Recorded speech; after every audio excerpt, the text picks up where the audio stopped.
To lead the Skol chant and sound the Yaller horn, please welcome the 31st Adjutant General of the Minnesota National Guard, Major General John Jensen.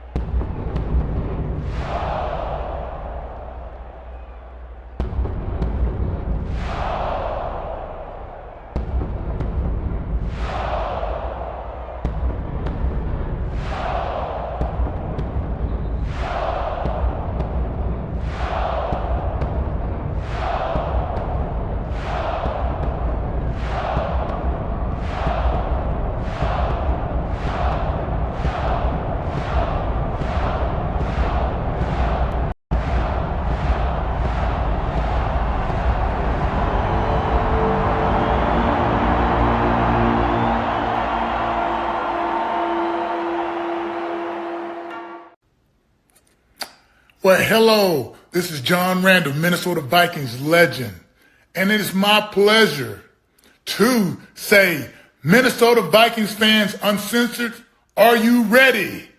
Keith, get your people up. Let's go. Skol, skol, skol, baby. Let's go. Hello, Vikings fans. Welcome to the Let's Skol Show. As you know, I'm Fish. With me, as always, I have Mr. Positivity, Cody Bowden. Hey, who greets with smoke, Skolful Shack. And our Captain Keith, he's in the background doing his Keith stuff to get things set up for us. Speaking of him, let's start tonight off by saying that this coming weekend is his birthday. So in honor of that, we are bringing back the Maya shot function. And the way that's going to work tonight is you can Cash App $4.99 to $ Let's Skol and call out who you want to take a shot, me, Cody, or Shaq. Or if you hit that little join button and start up on the $5.99 a month membership, you buy a round. Keith's not going to be able to drink tonight. He's celebrating 1 month being sober, and he's taking a break from it. So it's just going to be the three of us, but we're going to carry that weight for him. Welcome to the 23rd off-season show of the year. We're going to be here every week during the off-season getting through this abyss together, folks. Tonight, we've got some Skol news. We're 81 days away from the Vikings opening game. Cody calls it, Around the Gallahorn, and Hot Takes. We're also going to have the lines open all show for those who want to come on and give some takes. But first, let's start out with something fun. Fellas, what's the craziest thing you've done to watch a Vikings game? Start us off, Shaq. So for me, I'm the person who likes to, when Vikings are playing, I like to be in my comfort zone, whether it be home or at a bar, and I need to see every second of the game. So this was back when the Vikings had Keith's boy, Case Keenum, and we was in the NFC Championship game. So if anybody's familiar with New Jersey. Did I hear Case Keenum? Yes. We have North Jersey, and then we have South Jersey. New Jersey is one state, but if you've been to New Jersey, it's two different vibes. So I was in South Jersey with my best friend who was going to college out there.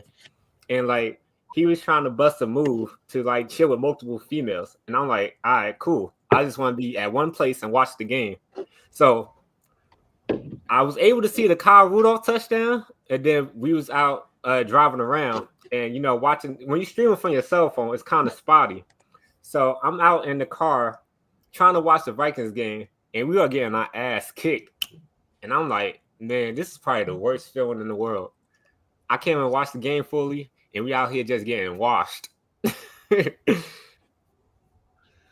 Which game was that? Oh, the NFC Championship? Yeah, the NFC Championship game against. That's right, because you said Case Keenum and the Rudolph touchdown. So, yeah, that makes sense. 2017. So my story is this. 2009, I just was starting to get back into the dating scene. And living in Kentucky, really didn't get to see too many Vikings games on television. So I I kind of got hooked up with this little honey. She was pretty nice, and we'd been out about 3 or 4 times, and it was a Sunday, and we were talking, and she was at work, and she said, "Hey, why don't you come see me at work?" Sure. She says, "Can you pick me up some lunch?" Sure. And she tells me there's this bar close by to her that had some food she liked. So I drove up to Paducah, and I get to that bar, and I look up, and on one of the TV screens, it's the Vikings versus the 49ers in the third quarter. And so I was like, oh.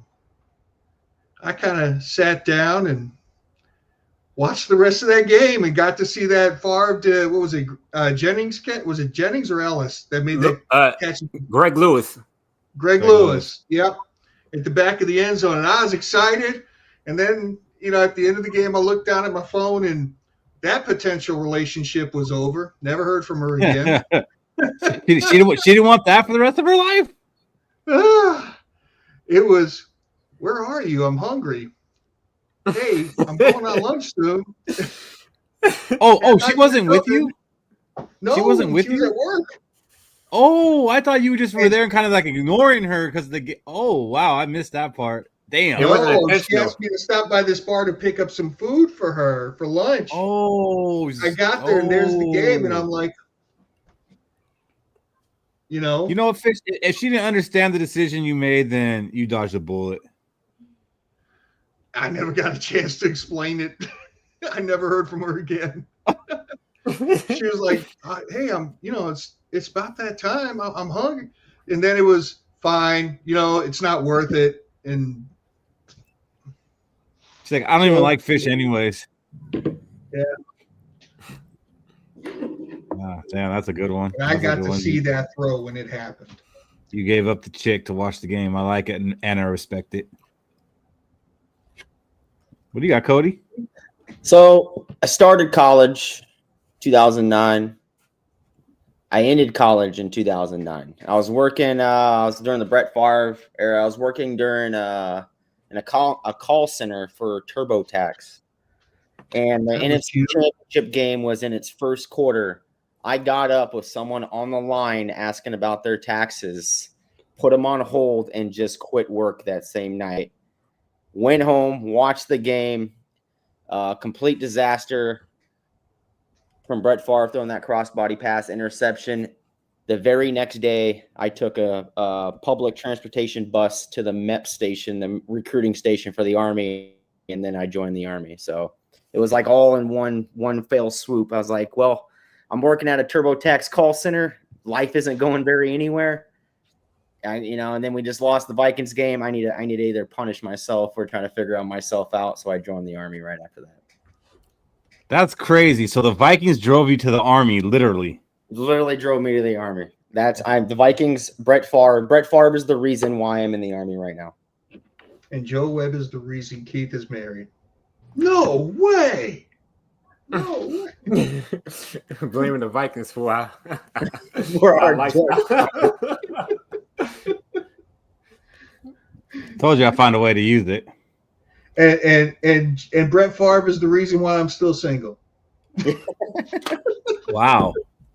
Why are we still Viking fans? Mine's not as damaging.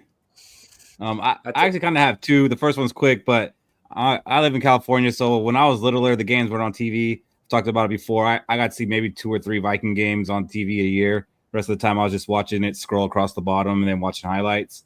But there was someone new in the neighborhood, and me and the kid were kind of friends, not really. But then I found out he had satellite. I was like, "Oh, you have satellite?" Now I don't know if the ticket was a thing yet, but I saw that you could watch any game you wanted for $10. So I went and asked my mom for $10, and I went over to their house on a Sunday. It's like, "Can I watch the game?" And they bought the game for me. So it was a Vikings and Saints game. So that was pretty cool. They never let me do it again, though. So maybe I was annoying. But the craziest one was, it was around that same time. We were, I think, maybe Christmas shopping at Walmart, our whole family. And me and my dad broke away to the electronics station where the TVs were because we saw they had football on. And they had the Vikings and the Tampa Bay Buccaneers on. And I shit you not, we stayed there and watched the whole game in that electronics apartment. We even had one of the workers come by and was like, should I go get some beach chairs? And my dad's like, yeah, that'd be cool. Hell yeah. But I was like, man, like it was like a direct TV promotion. So they had like games on that normally wouldn't be on. And we got the Vikings and Tampa Bay Buccaneers on one of the TVs. And man, we stayed glued to that for the whole damn game. And that's definitely one of the craziest things that I've done to watch a Vikings game.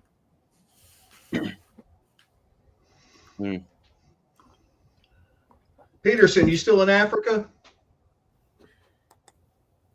Summer's just getting started and I hate it. I live in the wrong state. I hate the heat. Yeah, it's been hot and raining over here. Yeah, at least you got the rain, man. It just got hot this week here, and ooh, we're gonna have some heat indexes in the north of 100 this weekend. Oof. Can't do it. So Peterson, I need you to do me a favor, buddy. I feel like I can count on you. I need you to send $4.99 to our Cash App and have one of us take a shot. You think he knows what Cash App is? Brian. Do you think he knows what Cash App is? Or I could be living in Alaska. That's where I should live. Peterson, even better. Hit that join button and become a $5.99 a month member of our channel, and we're all going to take a shot, except for Keith. Keith is not drinking. He's taking a vacation from alcohol. I can count on you, buddy. I know I can. This show has new feature joined, and as Timmy said, Timmy is our first member. Timmy is our first member. Thank you, sir. Shout out to Timmy. Tommy gave me a promotion. Yeah, here above Kmart. Yeah, because I called that when he was making fun of me, calling me Kmart Keith, because I said I gave Jair Alexander $5 to $7 million. He said I was being Kmart Keith, but he got right between $5 and $7 million, and we'll touch on that in a little bit. But for right now, we are 81 days away from our first game, and like we always do, we check out the players that wore that jersey. This one's a little more robust than the other numbers. There's some players that we should all be familiar with. Obviously, you got Carl Eller and you got Anthony Carter. For me, Chris Walsh was a big one. When I was younger, he kind of made me appreciate special teamers because like I knew who Chris Walsh was. I was excited to see him play. He played with a lot of heart, a lot of intensity, but he was a special teamer that played receiver sometimes. Nate Burleson, who I was surprised. Like I remember his stint with us wasn't that long, but we did draft him. And I was surprised to look back and say, damn, that was only 3 years? That's crazy. We got Shaq's boy, Bethel Johnson, Conte Shenko, Jerome Simpson, Blake Bell, Busy Johnson, Shaq's other boy. He was really mad when he got injured and this kid named Justin Jefferson came in and took his spot. They say you can't lose your job to injuries, but yeah, sure you can. Man, Steve is talking some shit tonight already. Like he's early on it. Wow. This guy. What did we do to you, Steve? Like to your face last year. So obviously the biggest one on here is Carl Eller. 100%. Yeah. It's crazy how this is all lined up. I mean, we had the passing of Jim Marshall. Then last week we had 88, so we did Alan Page, and now it came to 81. We get to do Carl Eller. Getting to learn more about the legends of the Vikings. Like, and these guys are still prominent figures in the football now. Like we see them all the time. They're always at a game. They're always honoring them. We're still seeing highlights of the Purple People Eaters. So it's been cool for me, like going back and just doing a little bit more research and like finding a nugget here. And like, oh, I didn't know that. That's really cool. Eller, he played with us for 15 years. Of his 16, he played one season in Seattle. But in Seattle, he really didn't play much. I think he only got into a few games with them, so it was pretty much the end of his career. He had 130 and a half sacks with the Vikings out of his 133 total. He would be the Vikings' all-time sack leader, except those sacks are unofficial. 5-time first-team All-Pro, 1-time second-team All-Pro, and a 6-time Pro Bowler. Man was a beast. 1970s All-Decade team. One of the 50 greatest Vikings, part of that 25th and 40th anniversary team, and in the Vikings Ring of Honor. He was elected to the Hall of Fame in 2004. I think the Vikings are due for another anniversary team. Because 40th anniversary was what, like 2000, 2001? Yeah, who gets swapped out of that? And we should do that next week. Find out who we swap out the anniversary team. I mean, Adrian Peterson's coming in hot. Yeah. Like, are there players now that could get swapped out? Case Keenum would be one. Case Keenum is not one. Case Keenum probably gets in there. I mean, honestly, if you really think about it, like really think about it. Yeah, he'd be the backup quarterback. Yeah, really think about it. Yeah, really. Actually, really think about it. Dig deep. He might be number 49, but he's gonna be there. Hey, Cody, that's not a bad idea. That could be an exercise we do, and we don't got to go through 50 players. Like, we can just talk about the ones that we swapped out and who we put in, and just list the guys who remain. Yeah, we could do that. Definitely. I mean, it's the off season, not too much to talk about. But Carl Eller, definitely a beast. And then I also had to show some love to Anthony Carter. I think me and Fish are the only ones who actually seen him play as a Viking. I actually got to see him play live twice against the Rams and the Raiders. Both times he didn't do much. He had like 3 catches, but it was still cool to see him because he was one of my favorites as a kid. And I remember being so confused when we got Chris Carter, be like, wait, who's 80 and 81? Like, I thought they were the same person. Because, like, I mean, I was like in 4th, 5th grade. But he played 9 seasons with the Vikings. He had 478 catches, 7,636 yards, and 55 touchdowns. He also had 2 rushing touchdowns. 3-time Pro Bowler. He's not a Hall of Famer. He's a Hall of Very Good, but he is one of the best Vikings, especially one of the best receivers that we've ever had. If you go look up any statistic, he's top 5 in it. Some of them he's top 3. He was a great player. And if you haven't watched the 1987 playoff game against the 49ers, you know, you could look at these stats, but it doesn't do it justice. Like, you go back and just there's highlight clips. You can just look up Anthony Carter 1987 playoffs, and yeah, there'll be YouTube clips of it. And you know, he made some amazing catches, and without him, we don't win that game. So he had a 257 scrimmage yards in that game because he had a 30-yard run, which was the second most in postseason history in one game, behind some guy named Keith Lincoln in 1963. So in my opinion, his 257 scrimmage yards is the most in a single season postseason game. What about you, Fish? You got any memories about Anthony Carter? It is actually about that game, and I go back to that 87 season because whenever we talk about NFC Championship games, the 87 year is the forgotten one. We went to the NFC Championship game that year, and if it was the strike season where our Scabs lost 3 games, if they hadn't lost 3 games, we would have probably been the number 2 seed. We would have probably got Washington at home instead of having to go there. As a matter of fact, the last game of the season, we lost in overtime to a field goal to the Redskins. And the town I grew up in, and the reason I grew up there was because my dad was retired from the Army. He was stationed there when he retired. So I grew up in a town called Air, Massachusetts, and Fort Devens was the base. And so I was a junior in high school, and this was at the height, like in the very pinnacle of the San Francisco 49ers dynasty.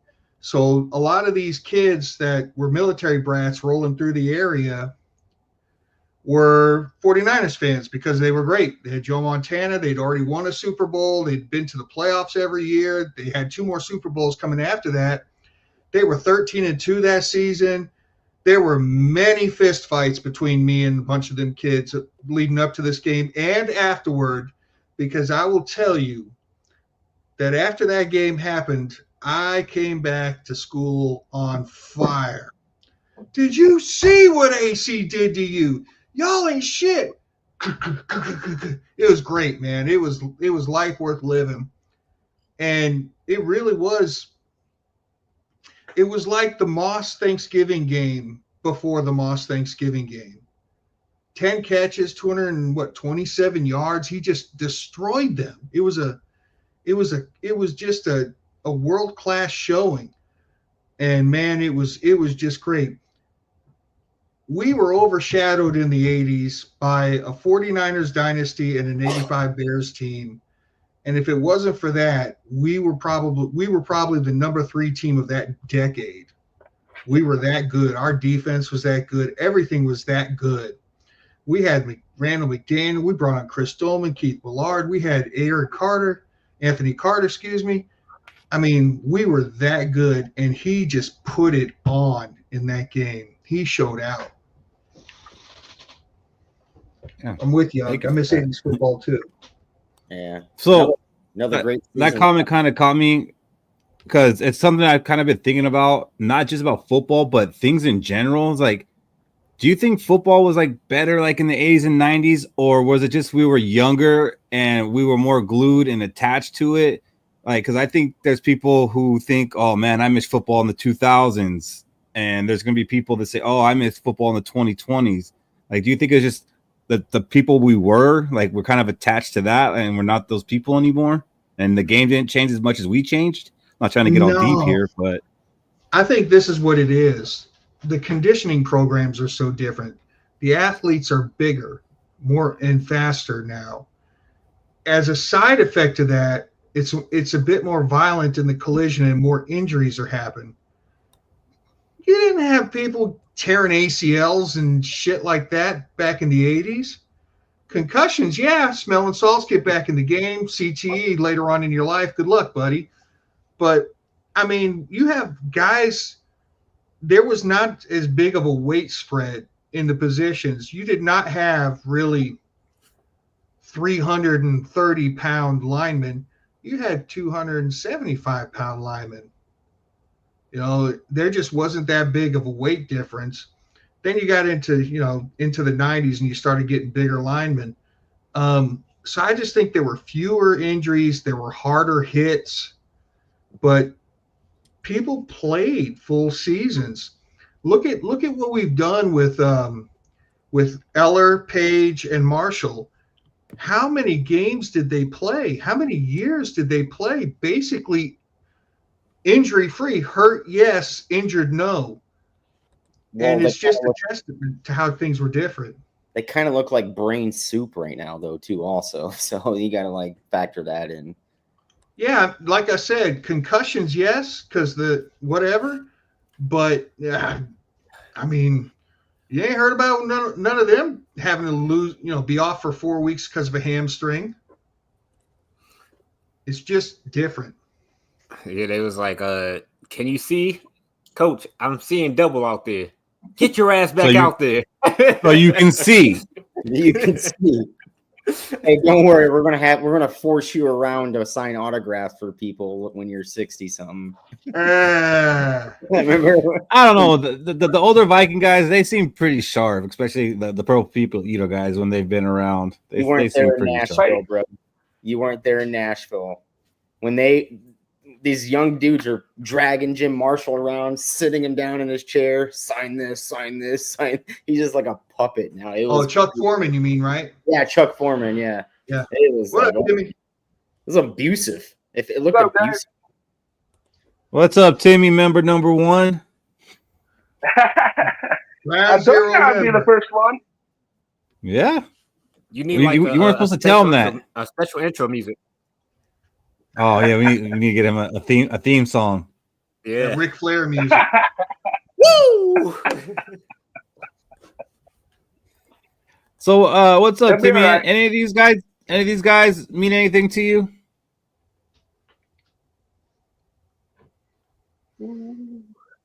Anthony Carter stand out? A decent. Anthony Carter. Bill Burleson is he's on that CBS news now. Yeah. Decent. Yeah, and he still reps the Vikings pretty hard on there. Like, he played for the Lions and the Seahawks, but he still reps the Vikings pretty hard. So I appreciate that. Same way Randy Moss does. Like, I think Randy Moss reps the Vikings way harder than he reps the Patriots. And he'll tell you straight up he wasn't a Raider. I think some of these guys that are sports analysts right now, they kind of still support the Vikings and whoever they played for, But sometimes they disagree and not, you know. Yeah. So not a lot of news going on, but there's, you know, a little bit. Josh Metelleus, the contract thing, I think that's going to be the biggest headline until it happens. And it sounds like that's going to happen. Who was it? Alec Lewis, I think, came out and said that there's interest on both sides to want to get it done. And there's confidence that they'll be able to get a deal done where both sides are happy. So that's good to hear. I think we all would like to have Metelleus back. But let me ask you guys this. We got some money, but we don't got a lot of money. Would you rather spend that money on signing Metelleus, or would you rather bring in somebody like maybe Asante Samuel or Jalen Ramsey and worry about Metelleus once he becomes a free agent next year? Go ahead, Cody. Sign the fucking cornerback. Don't sign Metelleus. You look at the safety room right now. I get it. We're losing Harrison Smith. Next year, we can look for Harrison Smith's replacement, and we can wait till Metelleus becomes a free agent next year. Maybe sign him as Harrison Smith's replacement. Right now, the biggest weaknesses on this defense is at the cornerback position. All right, regardless, Metelleus. The people in the back. The cornerback position. Go sign a cornerback right now for a 1-year deal. Metelleus, yeah, you're going to still have to play if you want money for the next round of free agency. Right now, to me, Metelleus doesn't have any leverage. He can't sit this season out because then that leverage goes away. He doesn't have any kind of incentives or money coming his way from other teams if he sits this season, right? The only team that's willing to probably pay him big money would be the Minnesota Vikings. I'd go out and sign a cornerback right now. Fix that. Add that one piece to that cornerback room just to make sure that you are strong for when the season comes. Now, Fish, I caught you there trying to take a dig at Isaiah Rodgers, but I've repeatedly said that is our weakest position group because currently in 3 cornerback sets, we have Jeff Okudah starting. Yeah. I wasn't necessarily taking a dig at Isaiah Rodgers. I think you were because I think you were putting me in the back. I'm not confident in any of them. I was ready to have Kwesi taken out of the building in handcuffs when he re-signed Byron Murphy for that money. I'm not that confident. I remember that. You were. Yeah. I was like, get him out now. And so, I mean, that's why I've been so disappointed in the way that we've not addressed it or addressed it in an insufficient manner. Because I'll tell you, man, even if Rodgers was as good as you think he's going to be, we've still got problems on the other side. So, yeah. I mean, I was just making sure I wasn't a person in the back that needed it louder. I was making sure of that. No, I think that, you know, Cody sent us in the group chat that, you know, our defense is ranked highly preseason, and we've got a serious weak link in the armor right there. The good news is it's not the teeth of the defense that is possibly the weak link. At least it's out on the edges, as long as it's not the teeth.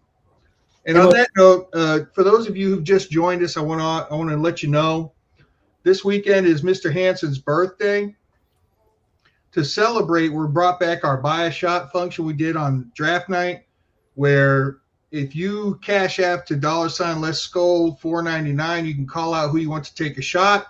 Me, Cody, or Shaq. Keith is taking a vacation from alcohol. And if you hit the join button and become a $5.99 member tonight, you bought a round. All 3 of us will take one. So please do so. Get us drunk. You know, Cody gets a little crazy when he's got some alcohol in him, so you never know what could happen. Well, what gets me with the cornerback in the Metelleus situation, right? We saw Byron Murphy. He's been literally mediocre for most of his career. Has that one good year last year, gets paid. And now we're weighing our chips on him being really, really good again. I don't know if a player can be like that in the NFL. You see it all the time. Player has been mediocre most of his career, has one good year, gets paid, then he falls off a cliff.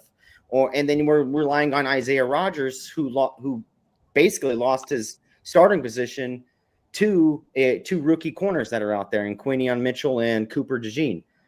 I don't know if I want to rely all my chips on those 2 corners out there for this team. right? So I would try to have a backup plan, a plan B. Hey, let's make sure this cornerback room is going to be good. I'd rather have a different plan A, Cody.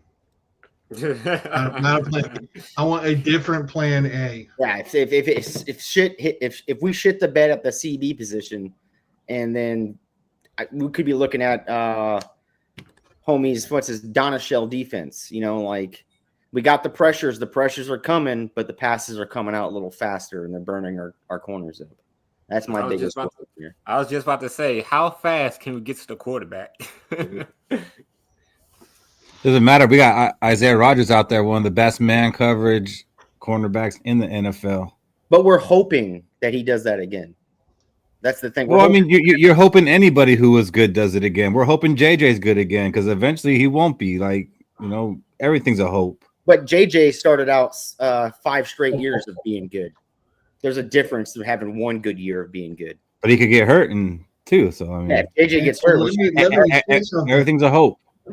That getting to the quarterback warehouse supervisor, I was talking to him yesterday at length, and our warehouse supervisor is a very big San Francisco 49ers fan.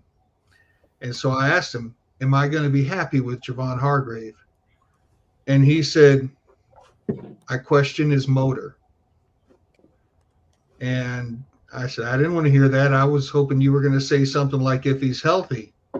He said, even when he's healthy, I question his motor. He's like, you remember what you were saying to me in 1987 back in middle school? But then when we switched the conversation to Mason, we were both like, oh, yeah.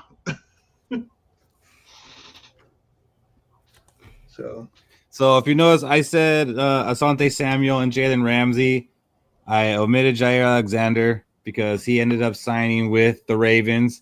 And there is some credible sources out there that did say the Vikings did reach out to Jair. And he signed for $6 million, which is kind of where I thought the range would be. I got to imagine that we would have put something around there. Shaq, are you disappointed that we weren't able to get him when you found out the price tag? It's hard for me to say because, like, I'll have to compare it to, like, how much we're paying Isaiah Rodgers and if we don't actually sign no other cornerbacks. Because, like, Jair wasn't my priority. I really want to be able to sign, if we do sign a corner, I really want it to be like Jalen Ramsey because he provides veteran leadership and he has played at a high enough level for multiple years to spread that knowledge to our younger corners. And I believe he's still got at least 2 good years left in him. So I'm not that upset. But if we don't do nothing at the cornerback position and our corners actually do suck, I'm going to be pissed that we couldn't get Jair for $6 million. Even if he only play half the season, playing half the season at a good level is better than playing a whole season of ass. If he played half the season, we only have to pay him $4 million. Mr. Cody Bowden, whoever you are, I get that it's $4 million with 6 in incentive. It's Cody Bowden, whoever you are. But guess what? He still counts as $6 million against the cap. Bowden. Yeah, welcome to the show, Cody. Make sure you subscribe. Still counts against the cap for $6 million. The funny thing about that whole situation and him signing with Ravens is it's interesting to actually see that work. I mean, in the 2 years we've been doing this, how many times have we said about a free agent or whatever, he was a Brian Flores guy. He knows the system, and then they go and sign somewhere else. And then it just doesn't happen for us where Jair's like, I want to go be with my buddy Lamar. I'm going to take less to go on over there. I guess it can work. We just need to find the right Brian Flores guy that'll want to join for less money. Well, I'm surprised that he chose the Ravens. I mean, he seems like kind of a goofball, maybe not that bright, but did he realize that the Vikings are on the Ravens schedule, so he's going to have to line up against Justin Jefferson or fake another injury? Well, he's going to have help over the top from Malachi Starks, Keith, which, maybe that's the reason why he did it. He knew he would have help over the top. No, he's not. He's going to have Kyle Hamilton.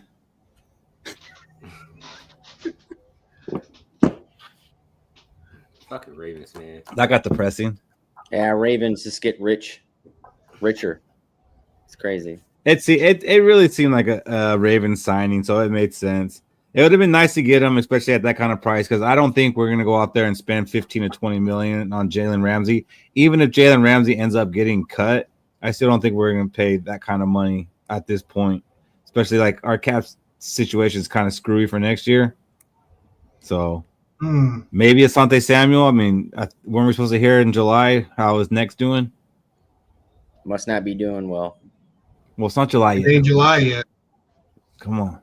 Getting pretty close. He just needs some dead antler spray. He just needs some 80s football in him. Tiger Balm ointment.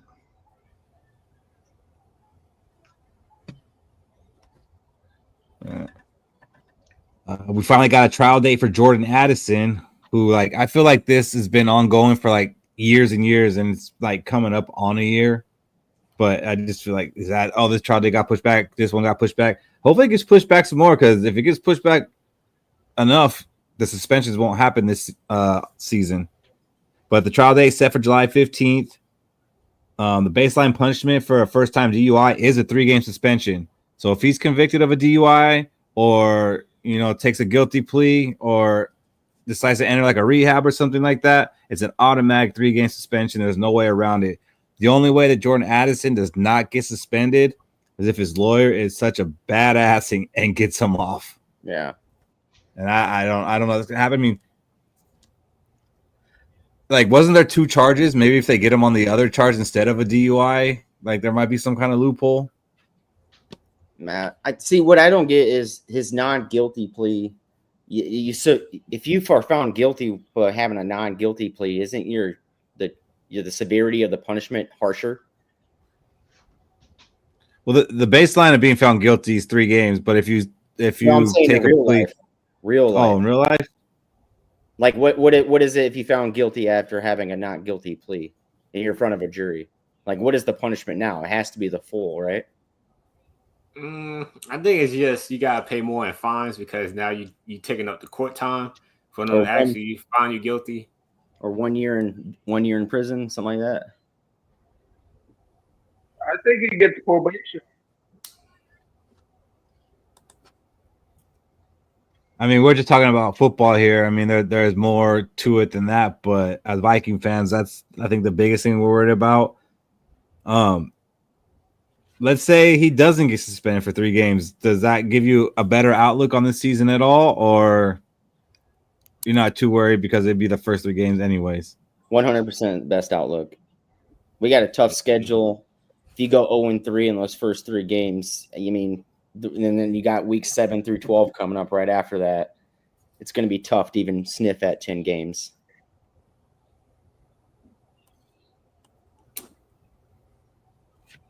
Well, Cody wants him to hit his first 1,000-yard season, so it would be really helpful if he played all 17. Please play all 17. I think if you start 0-3 in the North, you're not making the playoffs this year. Or if you lose 3 straight games, you're not making the playoffs. Oof. Shador got rookie speeding numbers, but he got 2 of them, Jason. 2 of them back to back. Back to back. If you add them up, he might got the 150. I bet you that young man's made his papa take the Lord's name in vain more than once this week. Yep. After everything we've worked for, after everything they said, after everything we've tried to do, you go and do this. But I think for he him, gets probation. Yeah, he gets probation. It's still a suspension. He just can't get convicted of DUI, and that would be the only thing that would save him from a suspension or maybe a shorter suspension. I was about to say, He'll it might probably be do no short contest in a year probation. because the NFL still suspends, even if the judge say they're not guilty. The NFL still takes it into their own hands and deals out their own punishment. Yeah, pleading no contest triggers the suspension also. Yeah, no contest is the same as a guilty. As far as the NFL, what he faces off the field, yeah, there'll be a difference. But as far as get suspended or not, that's the same as Just guilty. to cover all of the potentials, what is the "my dog was sick" defense where's that going to get him? I mean, let's just say Well, that, you know. That was the first one, so that's not gonna work here. He could just say My he was dog. tired. Yeah, I was tired from chasing my dog. He was tired, so he pulled over. He didn't want to be drowsy driving, which is the same as a DUI. It's Skol, Lenny. You might just give $50K to a charity and then call it good, and then not guilty. Skol to the bull. Maybe I agree. Lenny will do it. Lenny. I like the Julian Blackmon during the offseason. I thought we could have brought him in since we were going out there with Theo Jackson, who I do like but's not proven. I thought it'd be smart to bring in Julian Blackmon, and now he's got to be dirt cheap to bring in right now. So definitely be calling that guy. Hey, Lenny, I think you just joined us, so let me let you know. We brought back the buy a shot function tonight. We're celebrating Keith's birthday. It's this weekend. If you cash app at $ Let's Skol, $4.99, you can call out who you want to take a shot. Keith's taking a vacation from drinking, so it's either me, Cody, or Shaq. Or if you hit that join button and become a $5.99 a month member, you bought a round. All three of us are going to take one. Come on, Lenny. Break the ice on this one, buddy. Counting on you. Wasn't Jordan Addison drinking mimosas the morning after? He posted some kind of picture that fucked. gave the impression that he was doing that. He's fucked. It's 3-game suspension. Well, another guy that we won't have for at least 3 games, maybe more, but I have a feeling we will have him, and that's Cam Akers. Mm-hmm. He ended up signing with the Saints, so the Saints will be getting our 6th or 7th rounder next year, and we'll be bringing Cam Akers back. I don't know why we got to do this song and dance. What I'm surprised with here is that we didn't bring back Akers, and instead we kept Ty Chandler. Like, why not let Ty Chandler go? He's obviously not part of our plans, and Cam Akers was actually useful to us. He bailed Sam Darnold out in that Green Bay game. Sure did. Thank you. But yeah, I'd rather have Cam Akers on this roster than Ty Chandler. So I don't know what happened there. But I do have a feeling he'll end up on our roster later on in the season. Maybe him and Jordan Addison come back in week 4.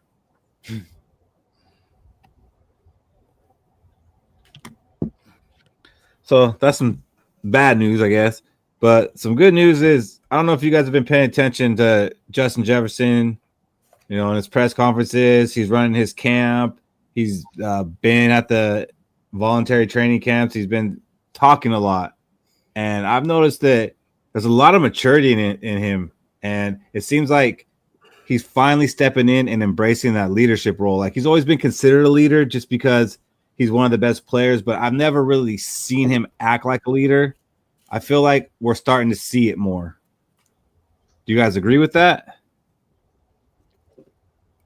Yeah, I can agree with that, especially with the young quarterback in the fold for us right now, and him maturing as himself, because he's been in the league for 5 years now. He's 27. He's probably hitting that maturity stage. I'm fully for it. He's growing a relationship with this quarterback. Like I said earlier today in our little chat, I was watching Justin Jefferson highlight videos, and I'd almost start to cry because we got that good of a talent on this team. And if you look at like guys like Randy Moss, was Randy Moss that mature doing this out there for his quarterbacks or for the team? And I'm happy that he's taking this giant step forward in the leadership role. Now would be a good time for all the don't pay them, man. Yeah. Fish, I think he's talking to you. Can we still trade him? Because I bet we could still get a lot for him. He's matured. He's becoming a leader. Really. What up, Mike? I mean, he's really starting to hit his stride. I bet we could probably get a couple of firsts for him at that point, even with his contract. Oh, my gosh. Yeah. I don't think JJ McCarthy has a very good year then.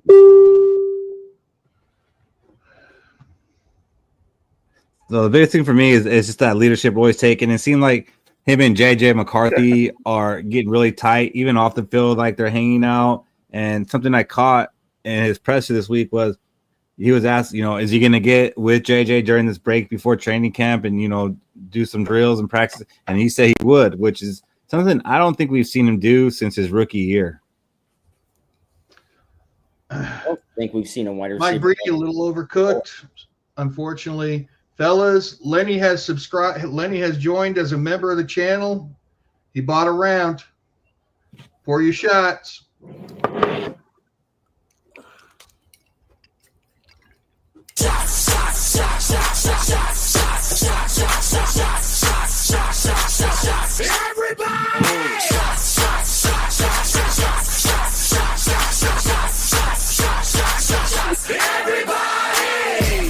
Skol, fellas. Go. Skol. This is like Pepto Woo! Bismol. Thank you, Lenny. Thank you, Lenny. And Timmy, did I see you upgraded yours?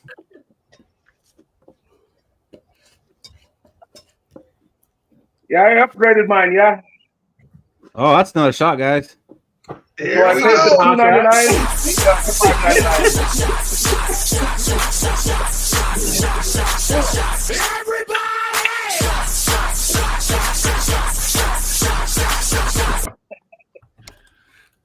I remember that being Thanks, in the fellas. contract. I need some water. Happy birthday, Keith. Happy B-Day. Yeah, happy be there. Happy birthday, Keith. Thank you. Robbie, why you don't need to wait any time to talk about Addison. Captain's patch. What was that? Whew. I said JJ's getting his captain's patch on his jersey. Oh yeah, A captain's for sure. patch. I mean, he's earned Get it. to see on it.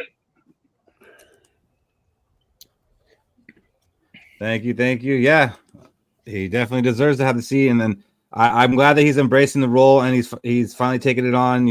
He was a pretty young dude when he first entered the league and had to get into it. But I think it's done him well being away from Kirk. I'm not doing this to bag on Kirk, but Hold on. he's got his quarterback now in JJ, and they seem to gel well. Do you think like JJ taking on this leadership role, embracing it, being at voluntary workouts, gonna work with JJ on their own time? Do you think you're gonna see an improvement on the field, or has JJ already done all he can do? Like we can expect more from him. Hold on. You I think saying he's so? You saying Kirk didn't make JJ? I was told the only reason JJ is getting all these yards was because Kirk Cousins is throwing the best passes to him, and now that he don't have Kirk, he's a whole new player. But in all seriousness, I think Justin. I really find it hard for Justin Jefferson to get better than what he's currently doing. It's like, can he actually run better routes than he's already doing? I don't think he can get much faster than what he is currently. I think it's just building a chemistry with his future quarterback, and JJ McCarthy is the only thing that he get better at, is helping JJ McCarthy get better. And like it's shown that he's maturing a little because he's getting older and he's starting to see he got his contract already, so he don't have to worry about getting paid. Now all he gotta do is focus on the football side of it. And I'm liking what I'm seeing from him. Yeah, you're right. Like he's not going to get any faster or anything, but I'm just wondering, like him taking on this leadership role and kind of being that guy in the locker room now that maybe he wasn't before. Like if that's going to help elevate the team as a whole. Like, yeah, I don't think he has much more to improve as far as his game. Of course, there's always things you can get better at, but I just mean like will lift the team a little bit more. Well, Kirk was such an alpha. He cast such big a shadow in the locker room. I could see where JJ didn't have room to grow with, such a overbearing personality as Cousins, that it's a good thing that he is out of there to where JJ can finally just say, whew, I don't have to compete with that anymore. Now I can show my leadership skills. That was a good stretch. So let me know if like I'm just like not remembering this or if this is actually news that just came out. But when I was looking for stuff, going on with the Vikings, like I said, there's not a lot this week. I saw that the Vikings actually offered Daniel Jones more money than the Colts did. and he chose the Colts. Like, is that information we already knew, or is that kind of news to you guys too? That was kind of news to me. For Apparently, me, we I offered feel him like $15 million. it's news to me, but I feel like it kind of made sense. And like, where did he want to go? At least with the Colts, he know there's a higher chance of him starting. He was here last year. He already figured out after Sam Darnold leaves or if he resigns, the chances of him playing for the Vikings aren't high to begin with. It's either going to be Sam Darnold again or it's going to be JJ's team. There was no room for Daniel Jones to be a starter on this team. So he kind of wanted to go take his chances with competing against Anthony Richardson. Mm-hmm. Yeah, Lenny. Albert Breer said that the Vikings offered him $15 million. He took the $14 million from the Colts. And you guys are saying the most obvious thing. They've said it in the chat. You're saying it too, Shaq. That okay, he probably has a better chance to start there. But that kind of goes against what some people were saying, that the Vikings weren't totally sold on JJ going into the offseason to go ahead and be their starter. Like, if that was true, then wouldn't Daniel Jones feel that he has a chance to start here too? I think this kind of proves that the Vikings were all in on JJ McCarthy once last season ended. Yeah. No doubt about it. And they're willing to pay a $15 million backup just in case, but there wasn't going to be a competition. Yeah, this is Daniel Jones's last-ditch effort to get a starting role. If it doesn't pan out wherever he's at this year, then he's going to be the next Mike Flynn or Matt Flynn, just a backup role for the rest of his career. So he's taking advantage of the hype around KOC, being the quarterback whisperer, heading to a team to start, and it's that one last-ditch effort. A good place for him to go would probably be Buffalo. Learn behind Josh Allen. I mean, he got no more learning behind anybody. After this year, he's got to play, Shaq. I mean, shit. We've seen him play though, so it's kind of like he probably need another year to learn. Well, I agree that he probably needs another year to learn, and I think he could have got that here. Learning from KOC, and there probably would have been a chance for him to play if JJ does struggle, which I don't think he will. I just see his play style more similar to Josh Allen than the type of offense we would run. I feel like he more so, he wants to run and pass at the same time at a higher rate than what we currently do. I mean, that's what the Colts kind of do with Anthony Richardson. It's just Anthony Richardson can't pass. But Buffalo actually have an offense that's kind of. Do they? I can't even say that because the Colts got an offense. Yeah, Colts got a pretty good offense. There's no quarterback that can throw the ball. The Colts got an offense. I can't even say that, so I'll take that back. Colts, but we did steal two of the linemen right there. So I don't think that offensive line is going to hold up this year. No, I don't think so. They still got Nelson. They'll be fine. They still got Nelson. They're all right. So, Cody, you got something to call tonight? Yeah, I got a big call tonight. I got the opposite of what I said last year in my call. So last year I said that 3 teams will be making the playoffs and will have 10 or more wins in the year. And it happened, right? So this year I'm saying only 1 team in the North will have more than 10 wins in the division. I'm saying this because I just read an article NFL.com brought out.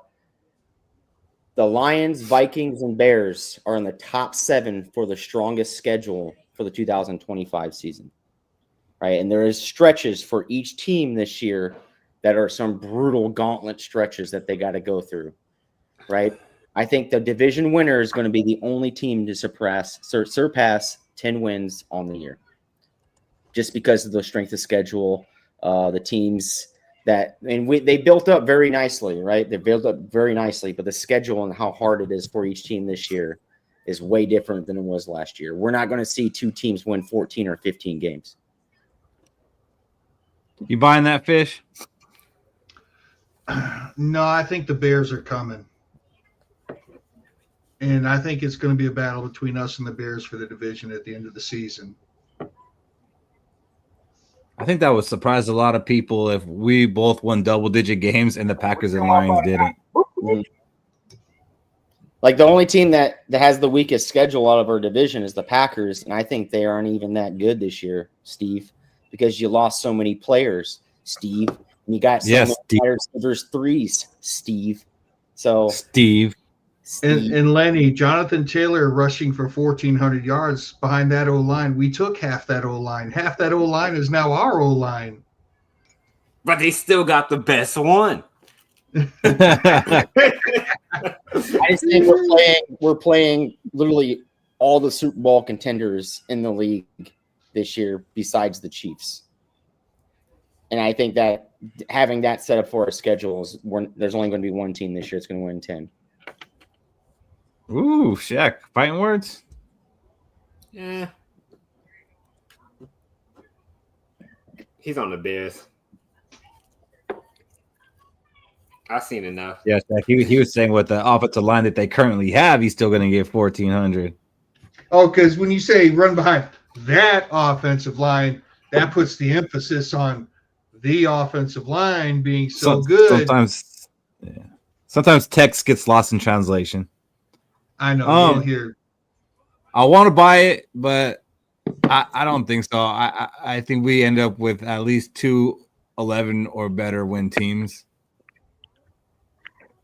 As much as I want to say that I think the Lions are going to regress, I don't know, man. I don't know if my head really believes my heart. I'm gonna Sam Kinison you. Say it.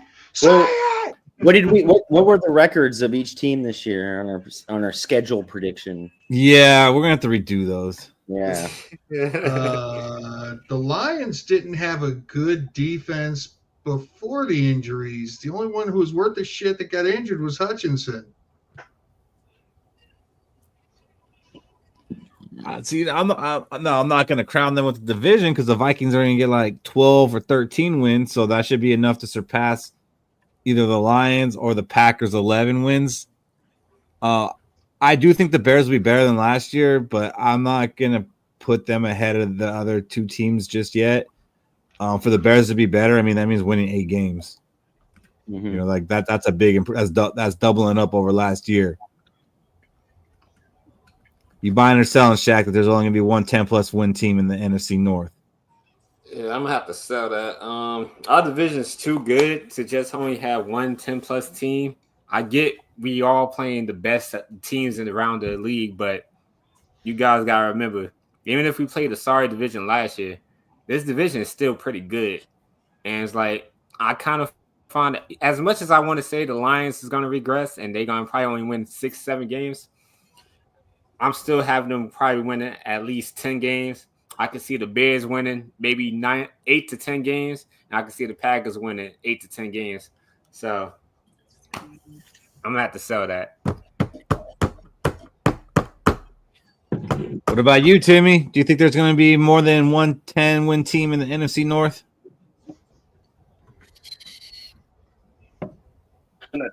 Vikings take the division.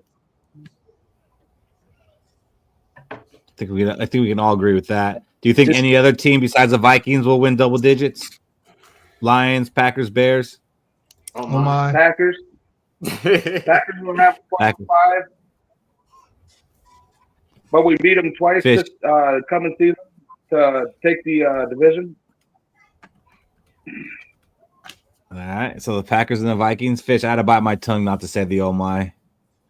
I'm going to say that there is only going to be one team that wins more than 10 games. I was correct last year on 3 teams winning more than 10 games and making the playoffs. I'm going to be correct again this year.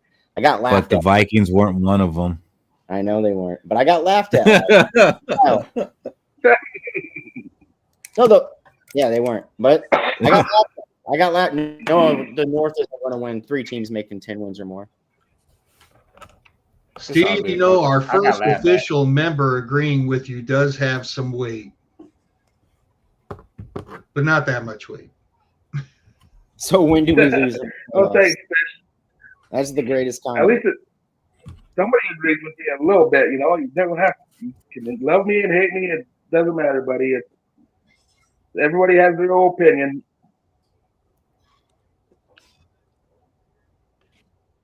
All right. Let's see if I can make this work. We're going to lose in the playoffs just because someone has a better story than us. That's what's going to happen. Oh, knock it off. Everybody has a story. Anything can be a story. Anything. Why don't we get one? We have stories. Last year, because we had a player die. Yeah, we had a player die. Sam Darnold's comeback, resurgence. Justin Jefferson's always a story. Cam Bynum's a movie. Not a big enough story. We need Katrina. I mean, we need Case Keenum was a story. Case Keenum was not a Teddy story. Bridgewater going down. It's not. We need a big story. I'm sorry, just your narrative just doesn't hit. Story. We've had our stadium. We had our stadium collapse. Big story. It's not a big story. We're talking about thousands of deaths or something. The first. Okay, well then we haven't faced that either, except for Katrina. So it happened one time. Yeah, we need to talk to these people protesting and tell them to ramp it up some. And you know what? Keenum wasn't a miracle. I'm getting tired of that narrative, Lenny. I was watching that play again this week. You know, I usually watch it about once a month, but like it's not like he just threw a prayer. Like he actually like was in the pocket, stood in, and threw that pass. But it doesn't matter. He didn't win a Super Bowl. What do you mean no one talked about Keenum until that play? We're talking about Keenum all year. He was an MVP candidate. What do you mean? No one was talking about Keenum until that play.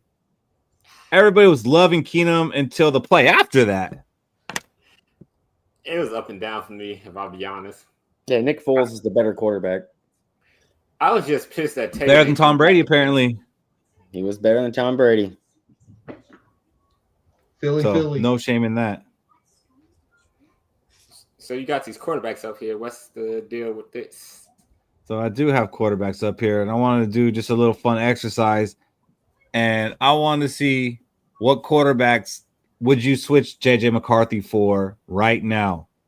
Meaning it's a straight up trade, and you're getting these guys at their age now and who they are now. So if you think they're going to grow or they're already a bona fide star or they have more potential, and we've never seen JJ throw the ball. And that's, a big argument that people have against JJ. Is like, oh, he's never taken the snap.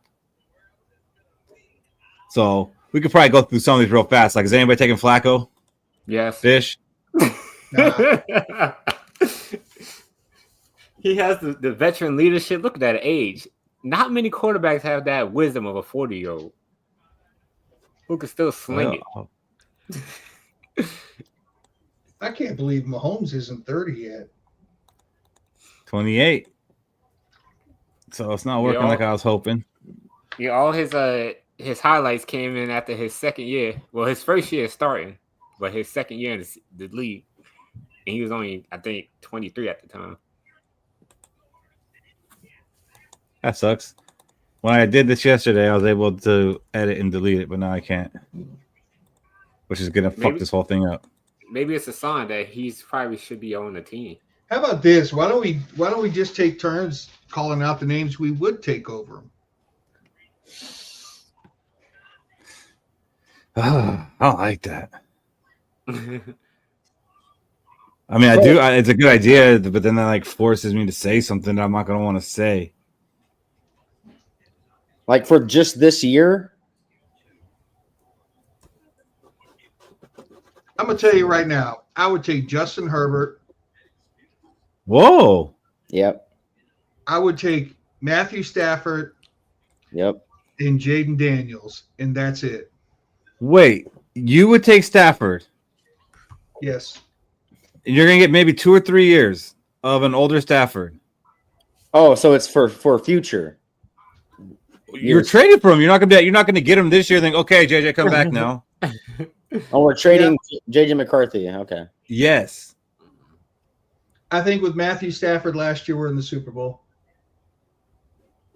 Tommy, I'm going to need you to start laying them out. Yes, I would take Josh Allen. I would take Lamar Jackson. I would take Joe Burrow. I would take Patrick Mahomes. Anything else is there's a couple conversations. There's no other for sures besides those 4. I see a lot of for sures. Who's your other for sures? Like Jaden Daniels, he's done it 1 year. Like he's my debate. Like we could talk about it, but Anyone else? Like, no, I'm not doing it. So there's Stroud? maybe 5 or 6. Stroud? No. 5. No. I'll take Stroud. I'll take Caleb. I'll take. The only debate for me will probably be Kyler Murray. I'll definitely take Jaden Daniels. And yeah. Yeah, Jaden Daniels. I'm with that. That's pretty much it for me. I would take 6 dudes. It's Allen. Fuck it. I'll take Penix Jr. too. Are you being serious about Bryce Young, Lenny? No, I would not take Bryce Young over JJ McCarthy. Hell no.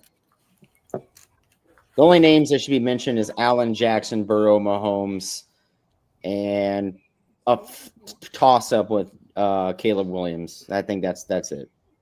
And Justin Herbert. I would actually add Justin Herbert to that list. But that's it. I would talk about Justin Herbert. Where are you at with Jaden Daniels, Cody? It's 1 year, man. He's a mobile quarterback. Good for him. But we've seen mobile quarterbacks in this league get hurt, right? The exception is Lamar Jackson. Lamar Jackson won all those MVPs, and you see Josh Allen in a bigger frame. It gets people thinking, hey, yeah, mobile quarterback. We need that on this team. That's not how this offense runs. You know, when the offense did have a mobile quarterback in Josh Dobbs, a lot of mistakes did happen in those games that we forget, right? This is not how the offense is built and how the offense runs.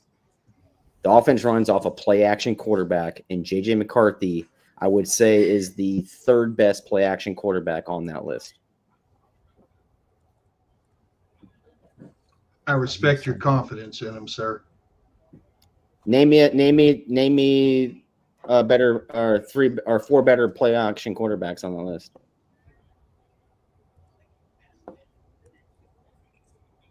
I'll have to see that list again. Hold on.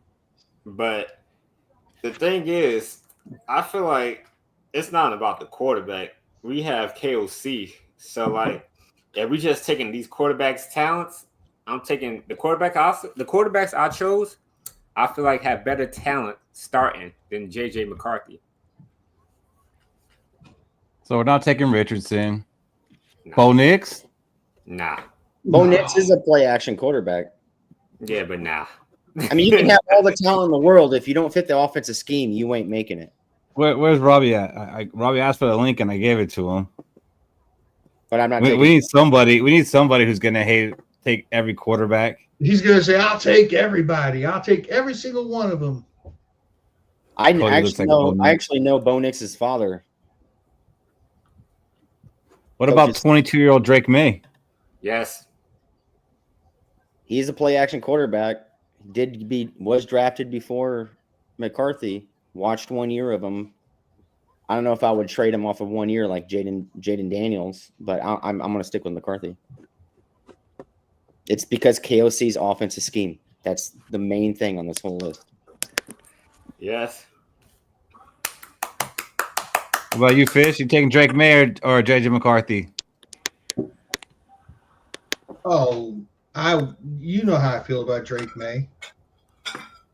I'm not giving up on that. I think he's going to be a Ryan Leaf caliber of a bust. I thought he played pretty well last year for the little bit that he played, but it doesn't mean he can't still end up being a bust. I'm taking JJ McCarthy. What about you, Robbie? Would you trade JJ McCarthy for Drake May right now? I'm with Fish. I think May was set up to succeed, and I could see him being a Ryan Leaf. Now Bo Nix, we're playing hindsight, are we not?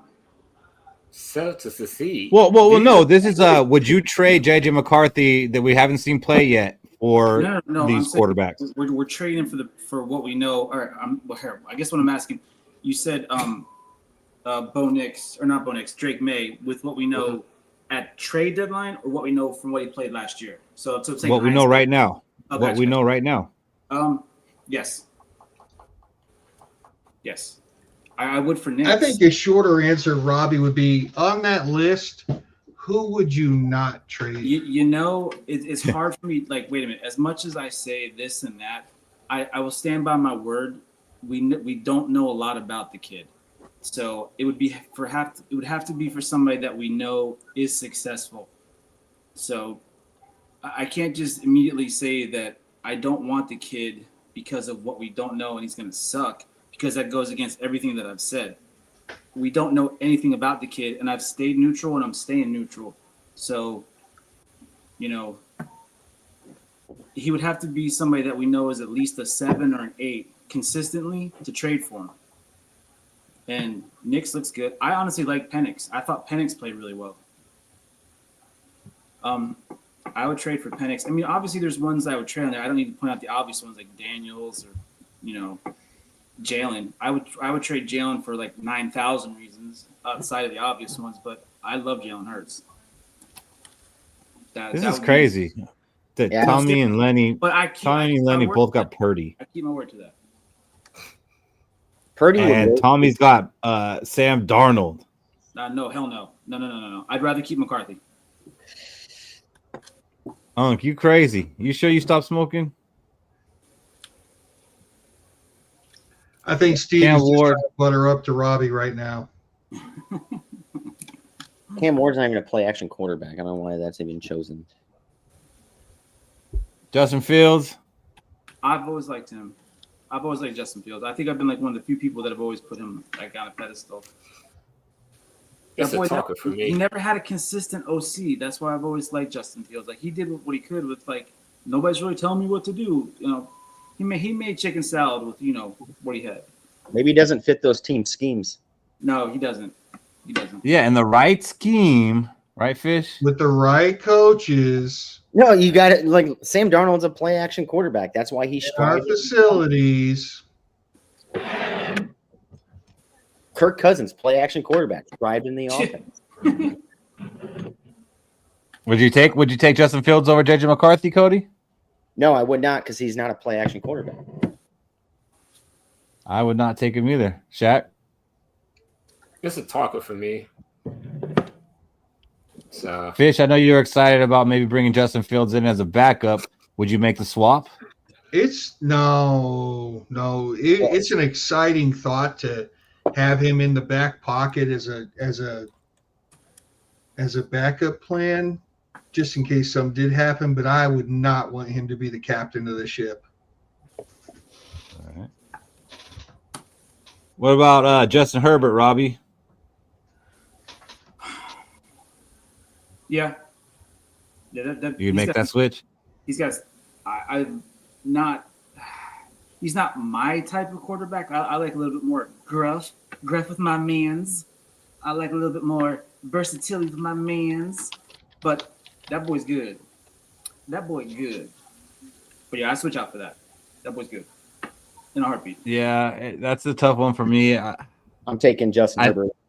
I think I would do it because I've always liked Justin Herbert, and I can't act like all of a sudden I don't because I like JJ McCarthy. Well, that's what I'm saying. That's the guy you know. You know Herbert's good. Herbert placed second in most yards off of play action in the NFL last year. I'm definitely taking Herbert. And Fish already said he's going to take Herbert, so we'll leave him on the list. None of us are taking 34-year-old Geno Smith, right? No. Nah. No. He still plays? Holy shit. Yeah, he on the Raiders. Yeah, I think Geno's play action percentage completion was like 42%. Oh, wow. This is a Fish right here. My burner account. I don't like Herbert. He gets too much hype. I don't think so, man. Like, Herbert's one of those guys, which it sounds bad when you say it's like, you might not see it in the stats, but if you watch the games, like, you see it. Mm-hmm. Could be some being mad about the old Justin Jefferson not winning Rookie of the Year debate also in that. Yeah, that was a hard pill to swallow. To be honest, it still kind of is. So thanks for bringing that up. Sure was. So this one's definitely a conversation. CJ Stroud, Robbie.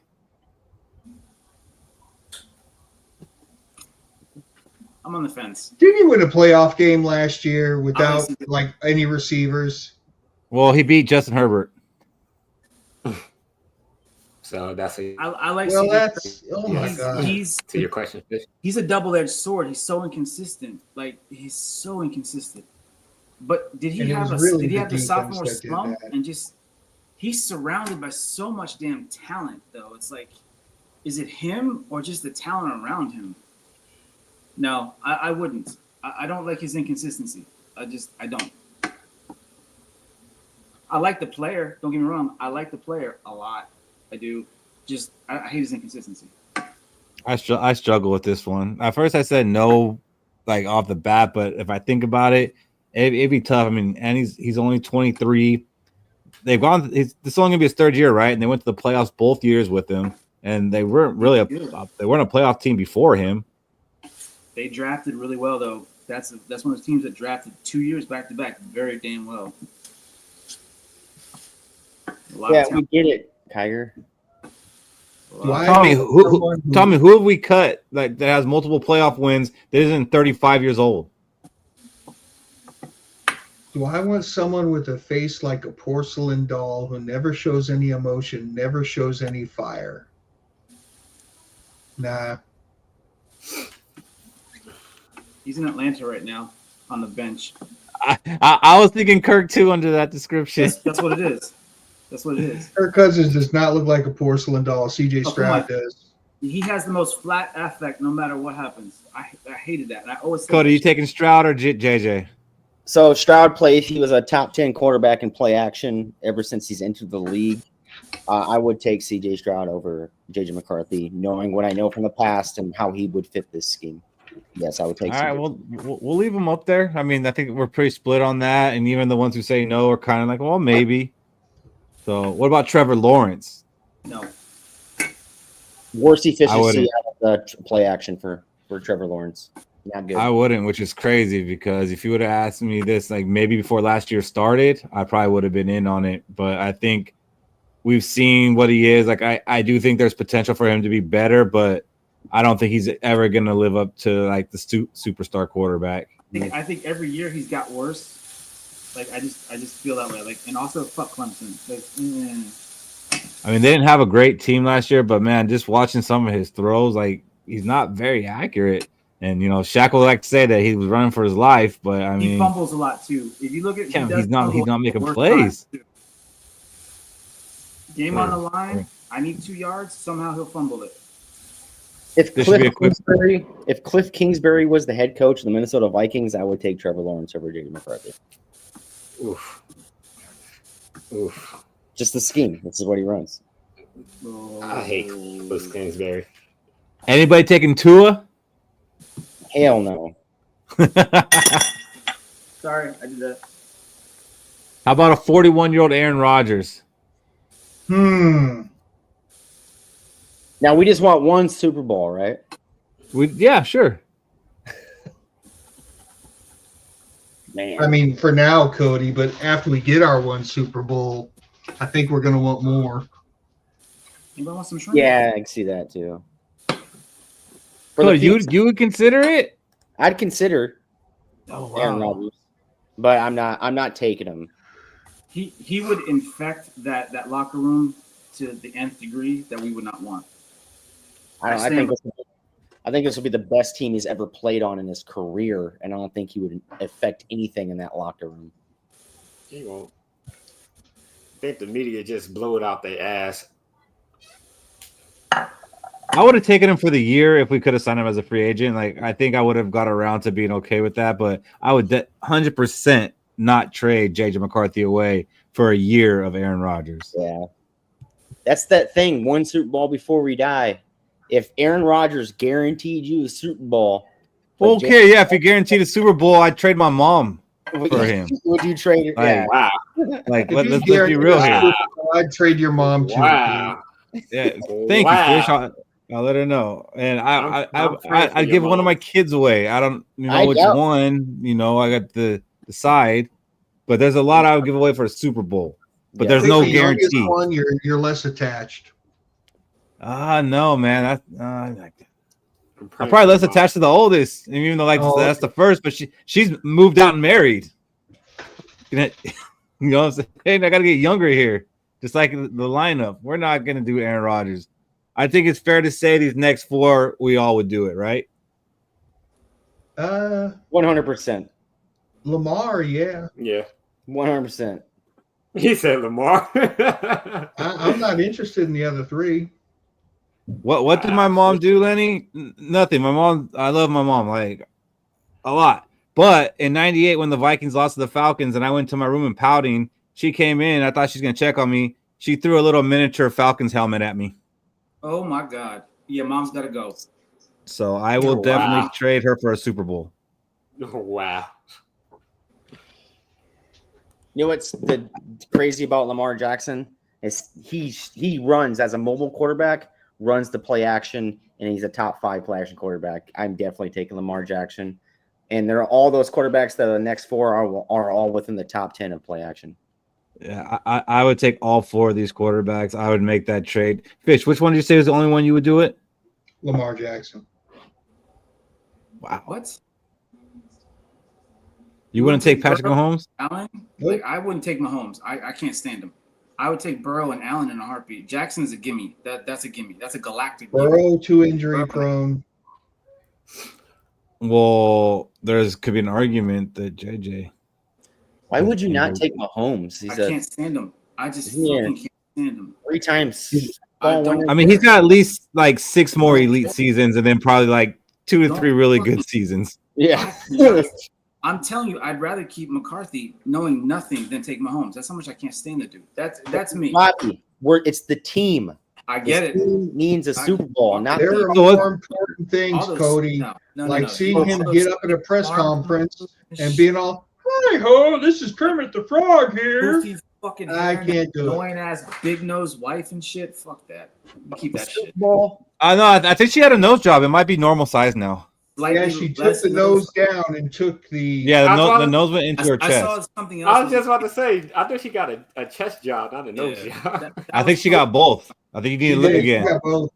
Lenny, did you subscribe before you leave? Lenny did. Lenny did. You can see it. Thank you, Lenny. Thank you, Lenny. Skol. Have a great night. All right, so Shaq, you're gonna be the tiebreaker here on Mahomes. I thought this was a slam dunk. Oh my God! Like, this is so hard. Well, I take always in the running for MVP. If I have Nick Saban in my house, like always running up for MVP or JJ McCarthy. It's hard for me to say, but I'll take Patrick Mahomes. No shit. All right. Sanity. There's some sanity in this motherfucker. Damn. All right. So, what's your argument against Joe Burrow, Fish? Injury prone. Can't really win games without Jamar Chase. So if anything happens to JJ, he's useless. Actually, that's not true. That's not true. T. Higgins is very good. Like, it's not true. Didn't he ball out with T. Higgins? Yep. T could be a number 1 on a lot of teams. That's a damn. So could Jordan Addison. Mm-hmm. I got 5 more months. You better say I got 5 more months. 5 more months is gonna be like the Super Bowl. Jordan Addison is a football player. I keep my word. Joe Burrow's 3-1 without Jamar Chase. Go back to before Jamar Chase was drafted and tell me how his record was. Well, he got injured in the second or third game. What he did? What? I'm sorry, I didn't hear that. Say that again, Cody. Okay, he got injured, but you said he can't play without Jamar Chase, though. Oh, I know. I said two things. Stick to the top. Injury prone. Wait a minute. We talk about injuries now. We are trading JJ McCarthy, right? The guy that couldn't make this season. Can we get the next one? I was about to say before that he was winning a national championship. I mean, you want me to trade JJ for another injury-prone guy who's been injured in 4 seasons? Sure, Cody. The guy's been to a Super Bowl already. Yep. That's in the past. A guy who almost won MVP last year, even though his team didn't make the playoffs. Should have. He honestly should have. Almost only counts in hand grenades, horseshoes, and Jackson should have. We discussed that one. Jackson should have. He's going to be the next Dan Marino, basically. All these passing yards, all these stats, no Super Bowl. Labeled as one of the best quarterbacks of all time. Everybody else would take Joe Burrow, right? Aside from Fish. Yes. All right, moving on. Lamar Jackson, we're all good there, right? 100%. Yes. Josh Allen, we're all good except for Fish, right? Yes. Yes. All right, Fish, why are you taking Sam Darnold over him? I ain't taking Sam Darnold over shit. All right, he's back. So we can go ahead and cross that one out. We can cross out Russell Wilson. Bryce Young, anybody? Robbie? I don't think he should have been drafted 1. I saw him his last year, and I was not a fan of him his senior year. He shouldn't have gone 1. I don't know why he was drafted 1. I said that from up and down. Gil? No. I know y'all surprised by that. No. I think JJ McCarthy is Bryce Young just on a better team. He's I was taller. thinking that. That's rude. That's disrespectful. No, you put Bryce Young on this team and The JJ McCarthy on the Panthers are Panthers, you're gonna have a different it's what JJ McCarthy would have this year, I think. Isn't Bryce Young like 5'3"? Come on. Yeah, I mean there's that part too. He's very short. I mean, yeah, but I mean, he still could play quarterback. It's not like he's ass at 5'3". I mean, he's not ever going to be elite either at 5'3". He couldn't be. How tall was Drew Brees? All right, for Lenny's subscription. Drew Brees is- This is like your third shopper subscription.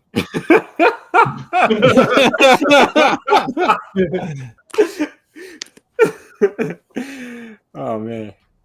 But hey, whatever helps. Is anybody taking Michael Penix over JJ McCarthy? No. Ooh. Now. I like Penix. Ooh. I like Penix. Yes, I am. Hmm.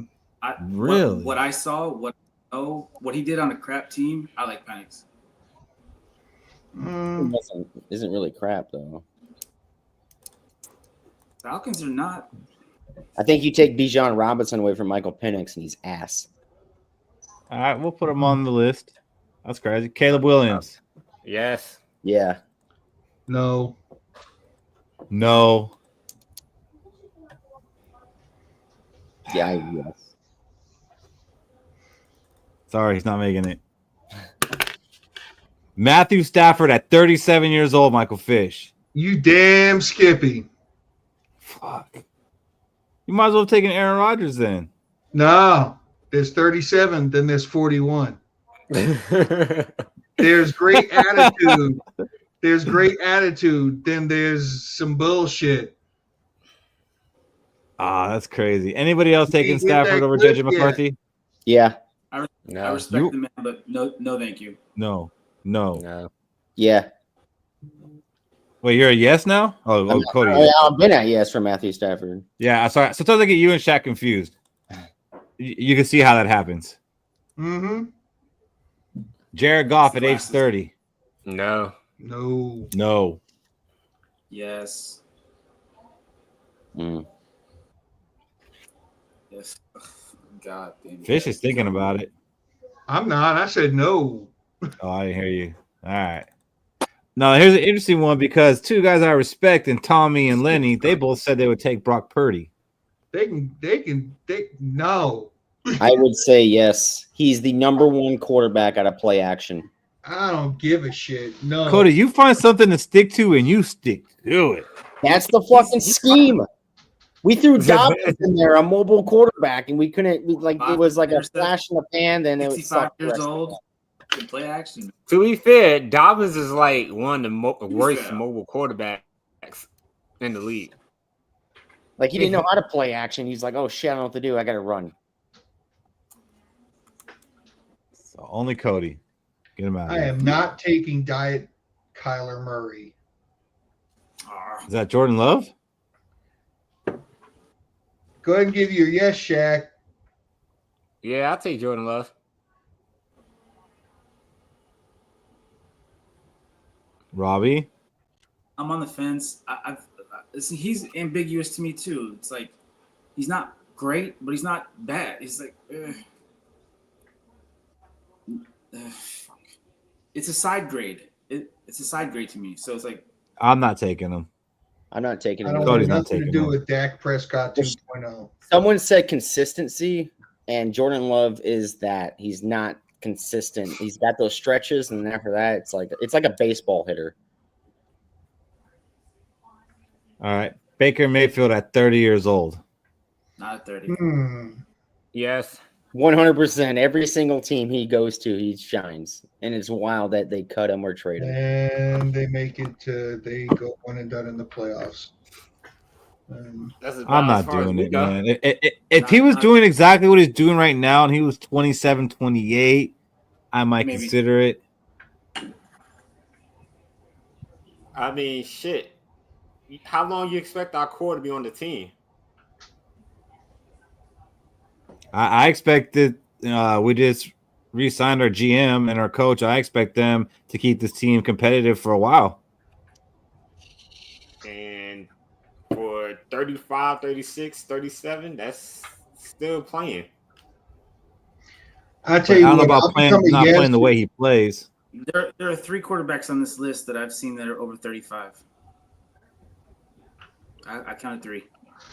I'll switch to a yes for Baker Mayfield if guaranteed to get a whole new slew of At Home with Baker commercials, and that's the only reason why. That's a no. I'm going to keep him on the list.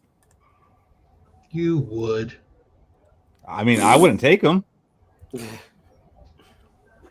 But there's enough support for it. All right, Jalen Hurts. Robbie? Absolutely. You don't need to ask me. You need to ask me. I didn't have to ask you, but I did. You can ask me. Who else is taking Jalen Hurts over JJ McCarthy? I'm not. He's not a scheme fit. You are crazy. It's a talker for me. I'll consider it. It's cool, Robbie. He's not a scheme fit. He doesn't fit our scheme. He's a system quarterback. I'm losing my mind to this. I'm losing my mind. I mean, I can see him running our scheme. KOC needs to adjust this damn scheme. He ain't going to do that. Yeah, Kirk Cousins. The only thing he can do is play action. Successful in every stage of his career. We don't want like JJ McCarthy. Like JJ McCarthy.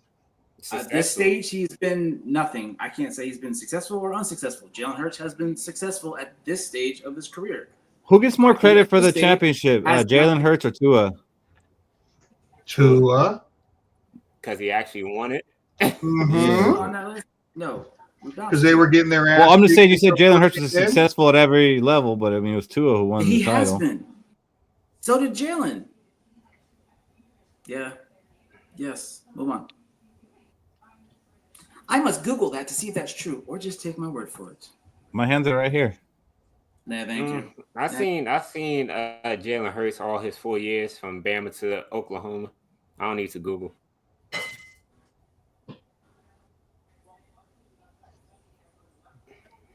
Super Bowl winner, constantly in the postseason. Okay. Is anyone agreeing with Robbie? Like, why would you not want? You can put Hurts on the list. He's successful. He is successful. He's successful in a system that's not our system, though. Oh my God. Why would we not want to change our system around a little bit to befit a quarterback that is? I don't think our coach is capable of. Because the team around the fucking that we have on the team right now are part of a system we have. That's the thing. Okay, if you bring in him, you have to change the whole team. The whole good point, Jason. Outside of Justin Jefferson. I would argue the read option will add more versatility to this stale-ass offense that KOC is trying to force feed to Justin Jefferson and Addison. If that shit don't work, we are not doing shit. A college dead nuns to win a Super Bowl. I will argue that in our limited experience of trying to run the tush push, we're no good at it, so we don't need a quarterback that tries to do it. You have to change the offensive line from the agility offensive line than we have now to again, guys, we're arguing what we know and what we don't know. We know he's successful. That's just it's not a play action. All right. So that's pretty much the list that we would do it for. I see a name missing, but okay. No Kyler, no Jaden. Oh yeah, we have to Jaden. It was it was 3-2 on Caleb Williams. How Michael Penix make it over Caleb? I don't know. You guys got a hard on for Michael Penix. Hey man, some of those players last year's draft. we'd be taking hell of a salary cap hit. Some of those players exchanging all 5 offensive linemen and the running back. Jesus Christ. But this is what 1, 2, 3, 4, 5, 6, 7, 8, 10 quarterbacks. So if we got JJ McCarthy as the 11th best quarterback without taking a snap. How do you feel about that, Robbie? There was 4 more people that I wanted. I have them in the middle, which is average. I like Kyler Murray. There's a few that I got outvoted on. Shaq got outvoted on a few. So us as a whole, we have him lower on that list. Pretty much. Wow, I'm Steve. just saying. Hey, Steve. Oh, Steve. I love Steve. I told you he was trying to butter you up earlier, Robbie. I used to be a fan of Spencer I love Rattler. Steve, man. Steve, you're all right, man. Steve, I'll send you some shrimp from. Hell, Shaq, I think you played against him in high school. Nah, he's younger than me. I was in college by then.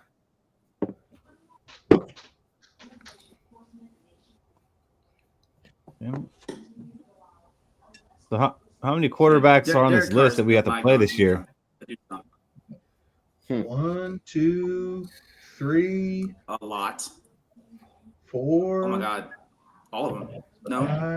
5, 6, 7, 8, A lot. 9, 10. 10 of them. Almost all of them. Wait. 11. Oh my. Yeah, I think all of them. 12, actually. I think it's 12.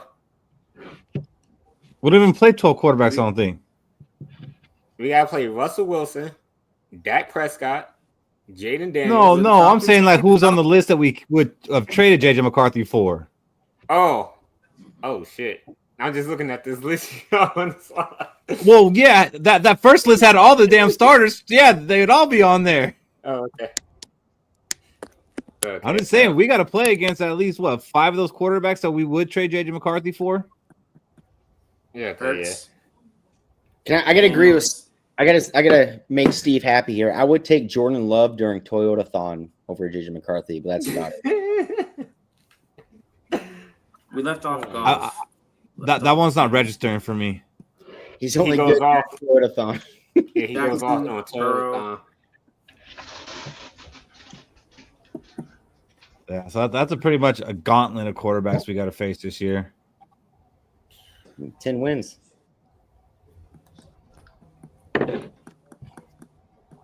You fellas got Gallahorn questions?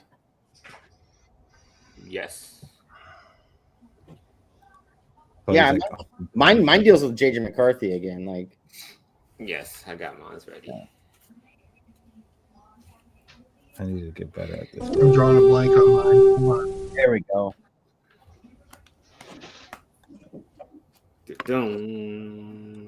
All right, Shaq, start us off.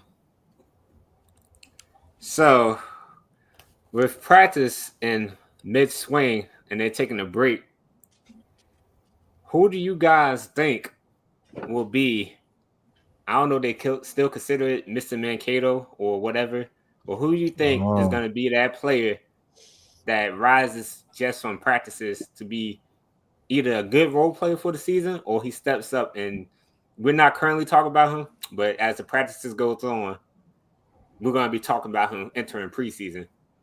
And the order I'm going to go is Cody, Robbie, Fish, Keith.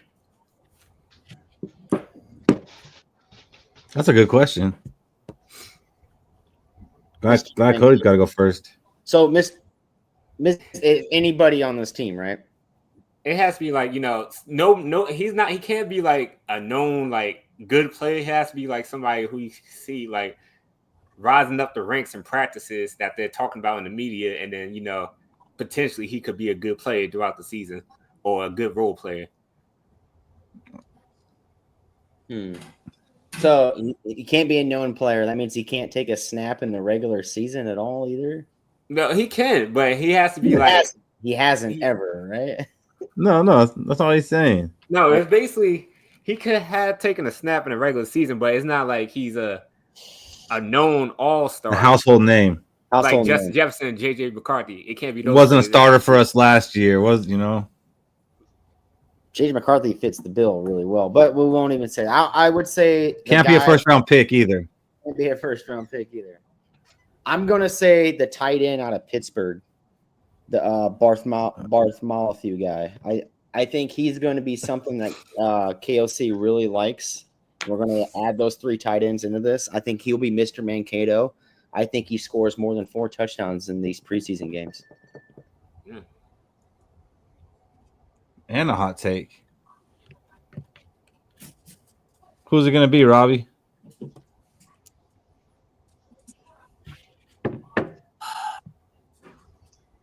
I'm actually going to take the draft pick out of Penn State. I'm going to go against my SEC brethren, and I'm even going to go against the natty winner out of Ohio State. So I'm going to take. I believe that the Penn State linebacker is actually going to look pretty good this year. Kobe King. I believe Penn State had a good defense. I'm glad we pulled him, and I think he's going to climb up the ranks and maybe see a few snaps. I don't think he's going to see too many, because our linebacking core is the shit, and he's not going to definitely pull that from Turner. So hopefully he gets a few snaps in practice to make him say, damn, you're not that bad. So I'm going to give you some fourth quarter snaps, make yourself look good. So let's see that kid climb the ranks a little bit if we can. All right. Who you got, Fish? I'm going to take the UDFA corner out of Utah, Vaughn.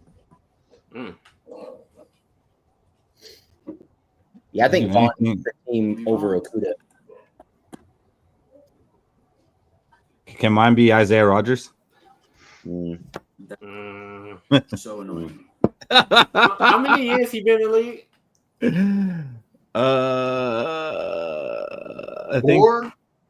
think 4, but he was suspended for one of them.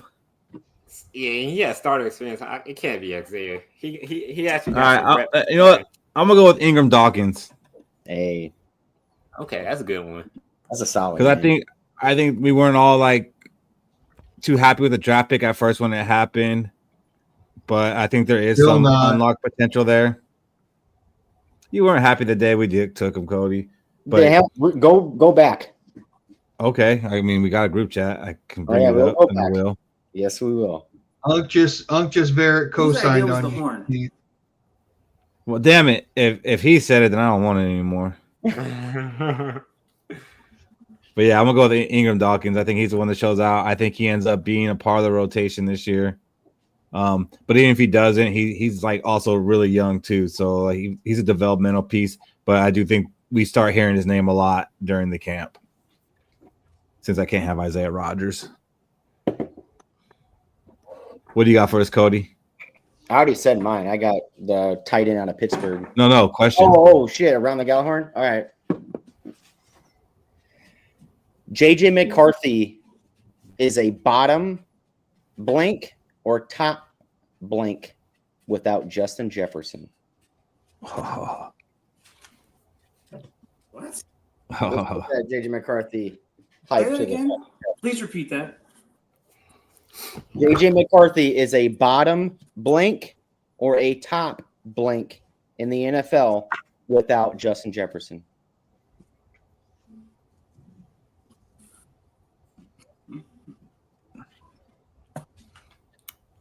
Who's going first? I don't. Who care. you want? All right, I'll lead. I'll lead. Let's do this. JJ McCarthy is a bottom 5 in yards per attempt quarterback, but a top 10 rushing quarterback without JJ McCarthy. Ooh, that's pretty good.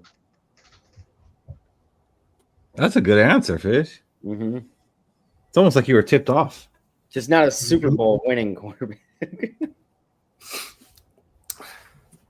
I'm going to say that he's still a top 12 quarterback because I think JJ McCarthy is going to be helped out a lot by Justin Jefferson, and especially speed up the process. But I do think JJ McCarthy is going to also end up a quarterback that makes the receivers better, and that might not happen year one. So, I'm willing to take some time on that. But yeah, I still think he's in that top 12 conversation. And I've said it before, like, I don't know that top 12 is all that fancy because there's only like 8 elite quarterbacks in the NFL. So, like, after that, it's not really saying too much. Like, when people argue that Kirk's a top 10 quarterback or not, it's like, okay, well, what if he's 10? Like, that's not really saying much. So, still a top 12 quarterback. Maybe with JJ, he's top 10. Go ahead, give it to us, Robbie. Oh, go ahead. Or Shaq. Probably my cup runneth over on this one. It's like I'm overwhelmed with too many options. So I'm trying to like no. All right, anyway. All right. He is a top 13 in yards with JJ. I'm sorry, is a bottom 10 in completions without him. I think he's going to be hyper dependent on Jefferson.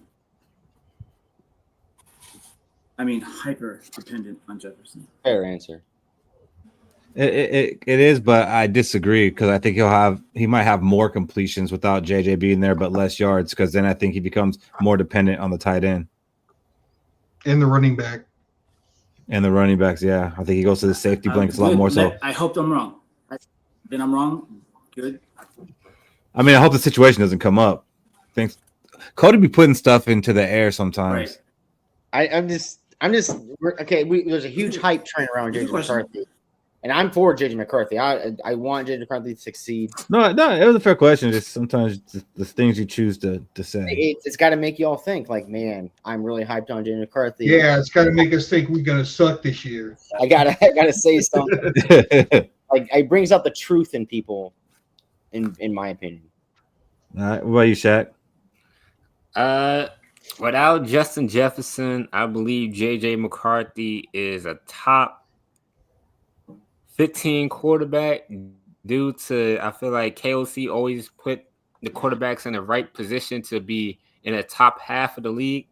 I just think I just think Justin Jefferson elevates the quarterback play to be, 4 to 5 spots better. Also, if we don't have Justin Jefferson, I think Addison could step up and be that borderline wide receiver 1 and a go-to target for for JJ McCarthy.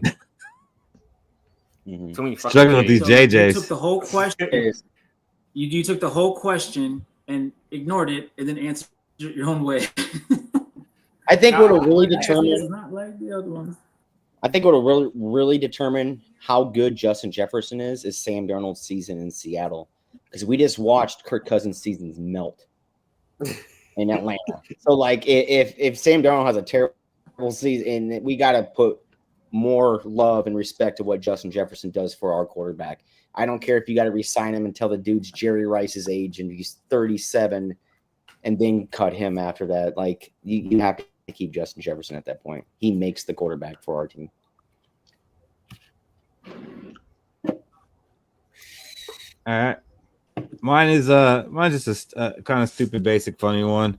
But if you could add one of these guys to the current team, who would it be and why? Adrian Peterson, Randy Moss, or Antoine Winfield?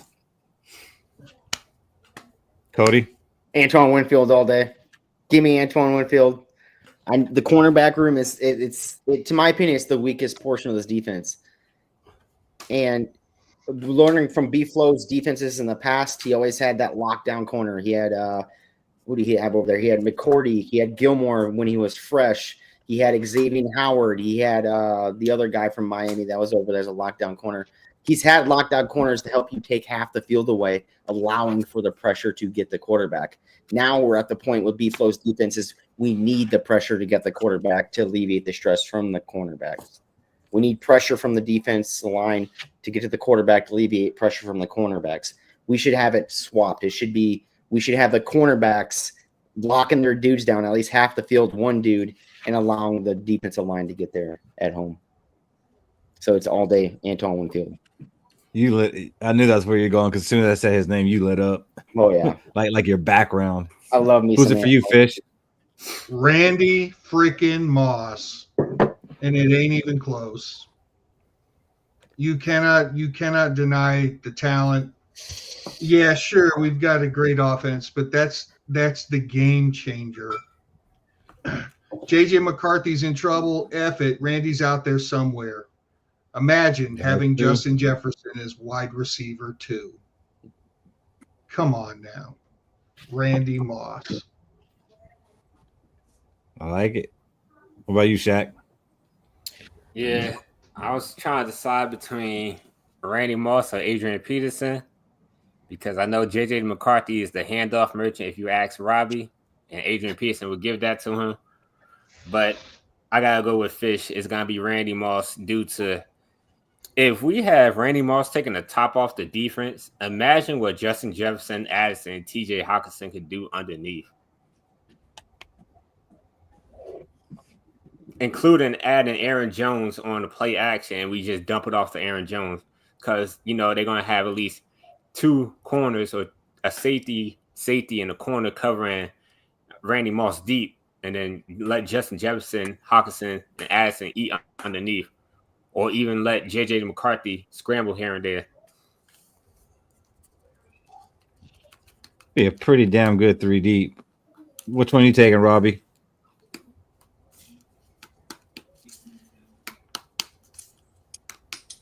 Don't overlook this line. He's not taking any of them. That we bought, purchased, drafted. We have this awesome line in front of us. This awesome line. No, I'm all for it. I'm old school. I want to see you smash the ball. I want to see you run through people. I want to see a 70-yard scamper, and I want that other team crushed with their morale gone. Adrian Peterson all day long. I'm not even talking about the handoff machine we have under center. I don't care about that. Anything happens, you dump it off, he's gone. You hand it off, he's gone. That is consistency. I love Randy. But I'm old school. I love smash mouth football. AP was always our guy. Peterson all day long. Yeah, it's hard for me to say this, but I think I actually agree with Cody that the way this team's constructed, I think it'd be Winfield. It would be hard not to put Randy Moss with Justin Jefferson and just see what that's like. But I think our offense is going to be pretty electric without him, without having a Randy Moss. And our weakest area is cornerback, and Winfield's one of the best cornerbacks in our history. So I think I would go with Winfield the way this team is constructed. And speaking of Peterson, did you guys see the fight or what looked like attempted to be a fight? Scuffle. Nope. I don't think Peterson knows how to throw a punch. Nope. Probably not. He just needs to grab a hold of somebody's hand and make him say uncle. Did you see it, Robbie? No. Are you looking it up? He got in a fight in some casino, and he looked just as bad as when he got his ass whooped against Le'Veon Bell. It's like, for as big as he is and intimidating as he is, dude cannot fight. And it's just kind of sad to see where his life is gone. But he's still one of the greatest Vikings ever, for sure. You're running that. All right, Fish, what's your question? I stand by what it is. Is there a Minnesota Vikings center in the last 30 years that you would take over a healthy Ryan Kelly? Yeah. Yeah. Like Go ahead, Keith. Absolutely. And I'm gonna take Burke. Yep. Yep. That's universal. That's universal. The pride of Harvard, right? Yeah. I think this is more of a question for you, Fish. No. Do you want me to ask my backup question? I love then? Kelly for lots of reasons. I actually want to know your answer. I sure want to know your answer. No, I wouldn't. You take Ryan Kelly? There's not a Minnesota Vikings center in the last 30 years I would take over a healthy Ryan Kelly. Wow, Fish is changing. I think that picture of him snapping the ball, JJ McCarthy did something. Not even John Michael Smith? That warmed my heart a little bit. like the Grinch's heart just like grew a little bit here. I was like, that warmed my heart. I don't know. Like, Fish was very anti Ryan Kelly, but now he's out here saying the best center we've had in the last 30 years. I'm not. It's not, you're changing what I said. I'm worried about his health. That's why I posed the question. Okay. If he was healthy, you're calling him the best center we've had in the last 30 years. Yes. I have a lot of faith in our trenches if they stay healthy. I don't have a lot of faith in their ability to stay healthy. Burke was a damn Berlin Wall, but that dude was Burke. He was a Birkin bag. Just saying. Yeah. I hate that horn. We all took Burke. Fish is taking Ryan Kelly, and I wouldn't have thought it. What's going on here? Taking crazy pills. I'm drinking. Wow. Ain't nobody bought a shot in a while. I'm starting to smoke beats. We're taking free shots, Fish. I am not taking a free shit. People gonna pay for me to take a shot. Yo, I thought this night was gonna go well. Holy shit, Cody. Fish is turning into me. That bottle. Cody still taking shots from Lenny. Hey, you guys! Do you guys see that Lenny's a member now? Shots. By the way, in case you joined us recently, in celebration of Keith Hansen's birthday this weekend, we have the buy a shot function. Keith is not drinking; he's taking a vacation from alcohol. But Cody, Shaq, or I, if you Cash App $4.99 to $Let's Skol, you can call out who you want to take a shot between the three of us. Or if you hit that little join button and join for $5.99 a month, you bought a round, and all three of us will take one. Do it have to be on a laptop? Or a Droid, right? It just doesn't work on an Apple phone. Oof. Or a Droid. It doesn't work on a Droid either? Apple. No, it works on Droid, and then on Apple, it'll work because I put the link on our front page. Ah, okay. It just takes you back to the front page. You know, Keith got a grown kid. He's like 103. Yeah, last year Cody said I'm halfway to dead. Wow. And Shaq said, wow. After he said that. The reason for Cash App is because YouTube likes to take 30%, Jason. That's why. But do you have a Venmo? Thank you, Steve. I am turning 43. Yes, I do have a 25-year-old daughter who is married and out of the house. We're going to play Monopoly tomorrow. Fuck, I am really getting old. I'm excited about tomorrow on Friday night. I'm going to play Monopoly with my daughter and her husband. Can't wait.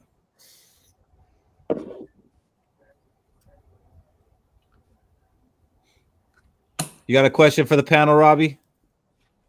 No, I can't. I can't. I can relate. I can empathize. I can relate to your excitement in the 40s. Trust me. I'm with you. I understand. Good. Yeah. I get that. Let me ask my backup question for Robbie's spot then. Do it. Fish, I'm still in shock that you took Kelly, and I'm shocked that I didn't. Like, that was really strange. That almost seemed like we set that up. I'm the oldest. I'm about to turn 54. So my backup question is this: of the games during the regular season that we're supposed to win, which one of those games are you the most afraid that we're going to fall into the trap and lose? So that's assuming that a game that we were supposed to win but don't. Yes. Which But one are while you we do afraid that, Okay. Fish and Cody need to take a shot. What? Cody's almost out. Yeah, man. I'm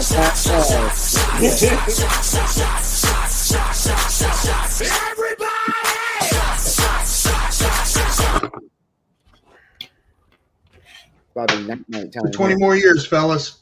20 more and a Falcons defeat. To Pepto-Bismol. Pepto-Bismol and bad liver. Yeah, it's like Shaq's turning 40.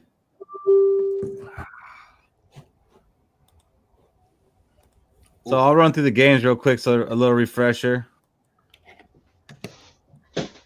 Nobody better pick this one.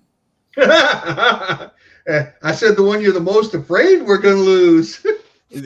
And you know what? No one better pick that one.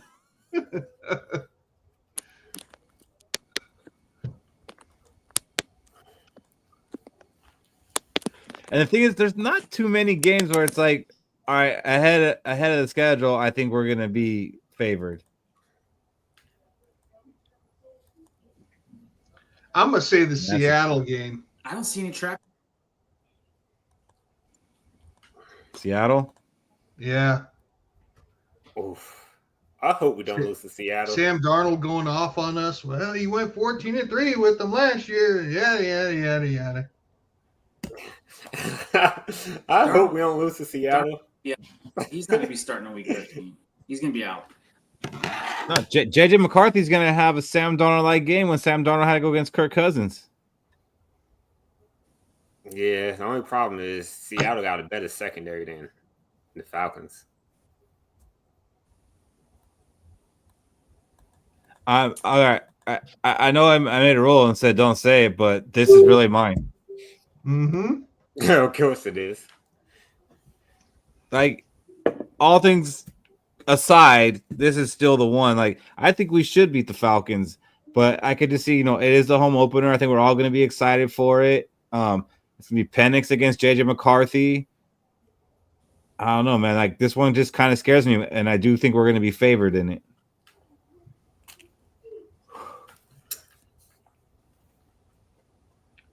Does anyone have a different one?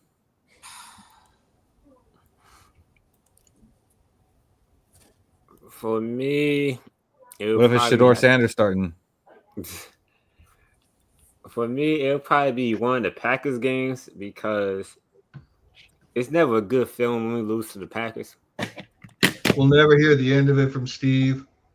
Not only Steve, it's just like the whole national media. The Packers could be having a mediocre season, but you won't know. Listen to the national jabronis. Because they all be like, well, the Packers, you never know with the Packers because the Packers, they always one game away from the playoffs, and they can always make a run towards it. And it's just like, come on now. We get the Packers win the division every now and then, but they're not the best team in the NFC. Nope, I don't think so. Probably not even the second best. They're going to be fighting for air with the Bears. Ain't that right, Steve? Steve's too busy Still hasn't joining won membership the right thing. now. I can't fight Steve. He's a Rattler fan. I can't. I can't. Like, Steve, you talk all you want. I'm not gonna harass you. I can't. I knew You should hear the other things he says. Spencer Rattler. I knew he would go to the dark side. I want to. Trust me. I want to so badly, but I'm not going to. Fucking Spencer Rattler. So you don't see a trap game, Robbie? I honestly don't. I'm very black and white. I just see it's like either heavily favored or goddamn. Like I have this splitting with the Packers. I have us beating the Bears both times, and it's just like I honestly see just black and white. Dude, just What game do you think we take our biggest loss in? Philly. Knee-jerk. I set that up. Philly. Or honestly, Philly or Baltimore. What's the trap game for you, Cody? The trap game for us this year is going to be any one of our divisional opponents. I think we can beat them all. I think we can sweep every single one of them because I think we did get better in the offseason, and we just shown coming off 14 wins. But every single trap game, we're going to come in like we're going to beat this team. Like it's going to be a consensus wide for Vikings fans. And then we lose that game, it's going to be, oh, we're not going to win in the playoffs now or something like that because we lost to that division team. So it's going to be against every single division team will be our trap team. Maybe that's good because we went into the playoffs kind of cocky this year and didn't work out. Fear the green and golden. None of us are fearing the Packers, bro. At all. Like, there's been years where I was worried about the Packers. This ain't one of them. Golden is a wide receiver 3 on any NFL team. He's not that damn good. Texas didn't have a fucking wide receiver 1 this entire goddamn year. That's a fact. You guys overdrafted his ass. Sorry. You and Steve are. Well, but... No. I said Texas. The honeymoon is over. I think the honeymoon's over. Enjoying the call. It was an overdraft. He also had some not nice things to say about Bama last week. Oh, that's allowed. You have to understand. You have to embrace that hatred. I absorb that. I love that shit. That I feed off of that shit. When you're part of a dynasty team, you accept things like that. You just do. I wouldn't know. Definitely would not know. Point. None of y'all would. Just me. It sucks. No, it doesn't. So you accept things like that.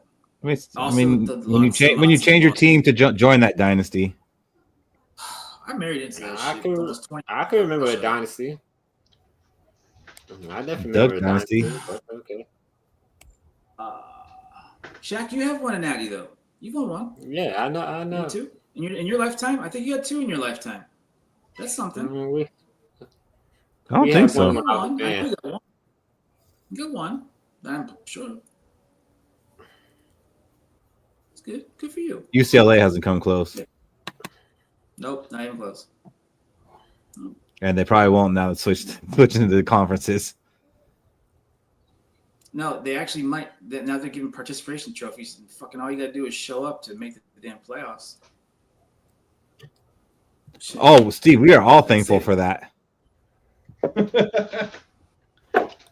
I just feel like maybe if Steve's name was in green when he's typing that, it'd be better. Or brown. What's up, Bob? Thanks for hanging out with us late here. We're gonna be wrapping it up soon. Yeah, an hour show. I said an hour and a half, and I said I'm okay with an hour. And honestly, we could have probably ended at an hour, to be honest. Okay. Do we want to do hot takes tonight? Yeah, I got one. I got one. I don't. Oh, you better start thinking, my man. I know, right? Pinkle. I know. Pinkle. And whoever's beeping needs to stop beeping. That's me. Tell her we're recording. Shh. I'll be in there in a second. No, that's the president. Be done in 30. We're making moves. All right. Oh, that looked purple when you did that. That was pretty cool. Because your lights, the smoke looked purple. Purple? Oh. All right, let's get into the hot takes. Who's ready? All right, Michael Fish, hit us with it. Adrian Peterson will finally give up the ghost and retire before the beginning of the season. Oh. So before the first game. Yep. Interesting. All right, Shaq, what about you? Y'all probably gonna hate me for this take, but I don't care much. JJ McCarthy will not have more passing yards or touchdowns than Sam Darnold this year. Boo that man. Wow. Boo. Put that video on. I actually do need a little bit of clarity. Do you mean like Sam Darnold for the Seahawks or Sam Darnold 2024? For the Seahawks. Okay. Kick him off the show. Wait, I can do that. Hold on. Tommy's gonna learn, man. Tommy might be a bigger McCarthy hater than Robbie, and that's weird. I just needed a hot take. don't hate the kid. I just don't think we should have drafted him. I've always said that. Why do I always forget to do this? All right, I'll go ahead and give mine. I said that, but whatever. All right, mine is that Isaiah Rodgers will lead the Vikings in passes defended and will have the highest PFF coverage grade on the Vikings. What you laughing at, Fish? Okay, now what's your real hot take? No, I'm kidding.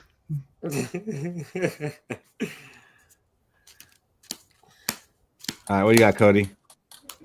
My hot take will be Jordan Mason will be a top 5 running back in the NFL next year.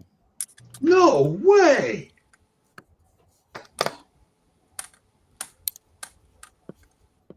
Top 5, is that yards? Top 5 everything for running backs. So top 5 touchdowns, top 5 yards, top 5 average, top 5 broken Top 5 tackles. fumbles lost. Top 5. 100%.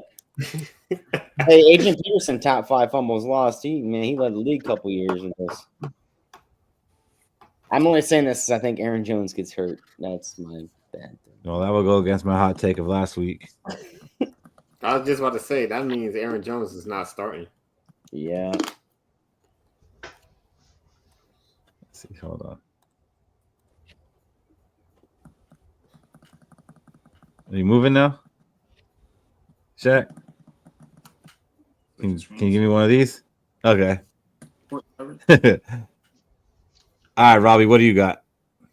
Luck be a lady tonight, my friend. I say we actually beat the Ravens as luck be a lady, like I said. And Jackson and Henry aren't there to play. Something happens. I don't know what. I don't want to say some sort of catastrophic injury, but they don't start, and we actually beat the Ravens. I liked how you started that. I don't like that there's a caveat. It's gonna suck if we beat the Ravens and they we win actually play for this reason. Yeah, I hope. Now I gotta hope your hot take doesn't hit because I want to beat them with them. Oh no! I don't care how. No, I'm fine with winning that way. I have no qualms with that. No qualms. They have Tony poison, a broken foot. No, I didn't call it. Whatever. I think on the safe side, you should say if they play, just in case, play or not play. Because if we beat them and they play, that's gonna suck because your hot take almost hit. Because your hot take has both of them not playing. Correct. That's the hot take right there. That makes it hot, though. That makes it hot because us just beating the Ravens isn't that hot. I honestly that's the hot take is they will not be playing in that game. Correct. I feel like that's still pretty hot, us beating them. You got a soft spot for them. I don't got a soft spot for shit. Yes, you do. It's like beating the Bills. It's just like, when I first moved down to Baltimore, we played. I'm like, what the fuck? We couldn't have beat them. Was that the game? They had four changes in 2 minutes. It was after that one because we played them again and we still lost. Yeah, they kind of had our number recently. Yeah, I can't wait to bring up those stats about what our records are against these teams, like we did last year on our little run. Yeah. All right, fellas, let's get out of here before we do hit the 2.5 mark. Fuck. You don't want to go? You want to stay? No, I don't. I'm about to go to snap nap. I'm about to go sleep. You gotta go put that work in. Hey, Cody just Lenny just became a member. Yeah.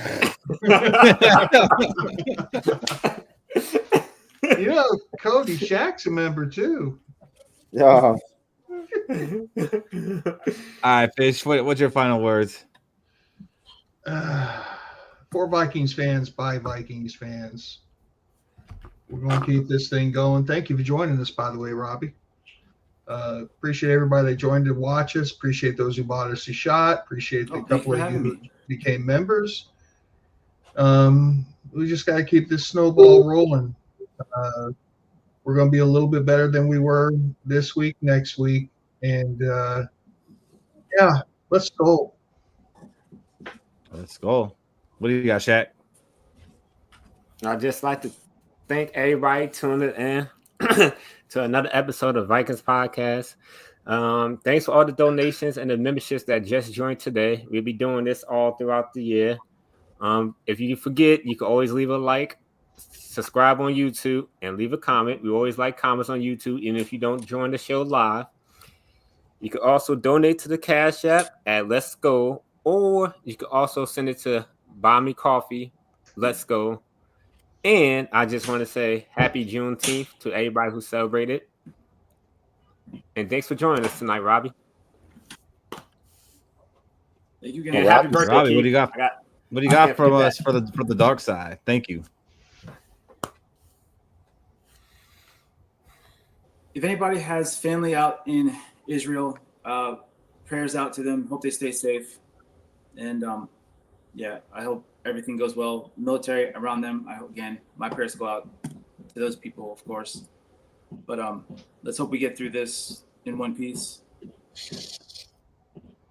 We will. And that's all I have to say about that. All right. Someone's out there hammering. I'm like, what the fuck? Cody. Thanks everybody who continued to watch this show. We started and it was like this small thing. We averaged like 3 or 4 viewers. Now we're up to like in the 30s and 40s. And then after the show gets done, people continue to watch it. I've heard comments from my work that are Vikings fans that I knew they were Vikings fans said they watched my show. Like, and it was pretty cool to see that and hear that. Other than that, it's Thursday. All right, tomorrow, big weekend, 4-day weekend. Today was a holiday. Just be safe out there. Make sure you guys have a plan. Don't Jordan Addison your thing and just chill out at a airport parking lot or whatever he was at a turnpike. Don't Shedeur Sanders yourself into a non-roster spot. Other than that, if you're going to do those things, you better be good or you better be good at it. Let's go. Let's go. All right. Well, that's our show for this week. And we're going to be here every Thursday, maybe occasional Wednesdays when, we got stuff going on. But we'll be here every week. And we're going to try to keep it entertaining for you guys. We know it's a dead period right now. There's not going to be a lot going on. So we'll be coming up with just some fun topics to go through. And if you guys have any ideas, shoot us some ideas of some things you would like us to talk about. You can go into the comments of the show and leave something like, oh, I just thought about this. It'd be cool if you guys talked about it. Or you can message any of us and let us know, and we'll make it a topic. Next week, we'll probably do our first projection of the 53-man roster. We'll probably take a crack at that, and then we'll probably do it one more time before it's official. But we want to do it next week, get it early, and kind of track it and see, how it goes as players get released or signed and stuff like that. So that's what we'll be doing next week. And again, we're here every week. Thank you guys for joining. We'll see you guys then. Let's go. Let's go. Well,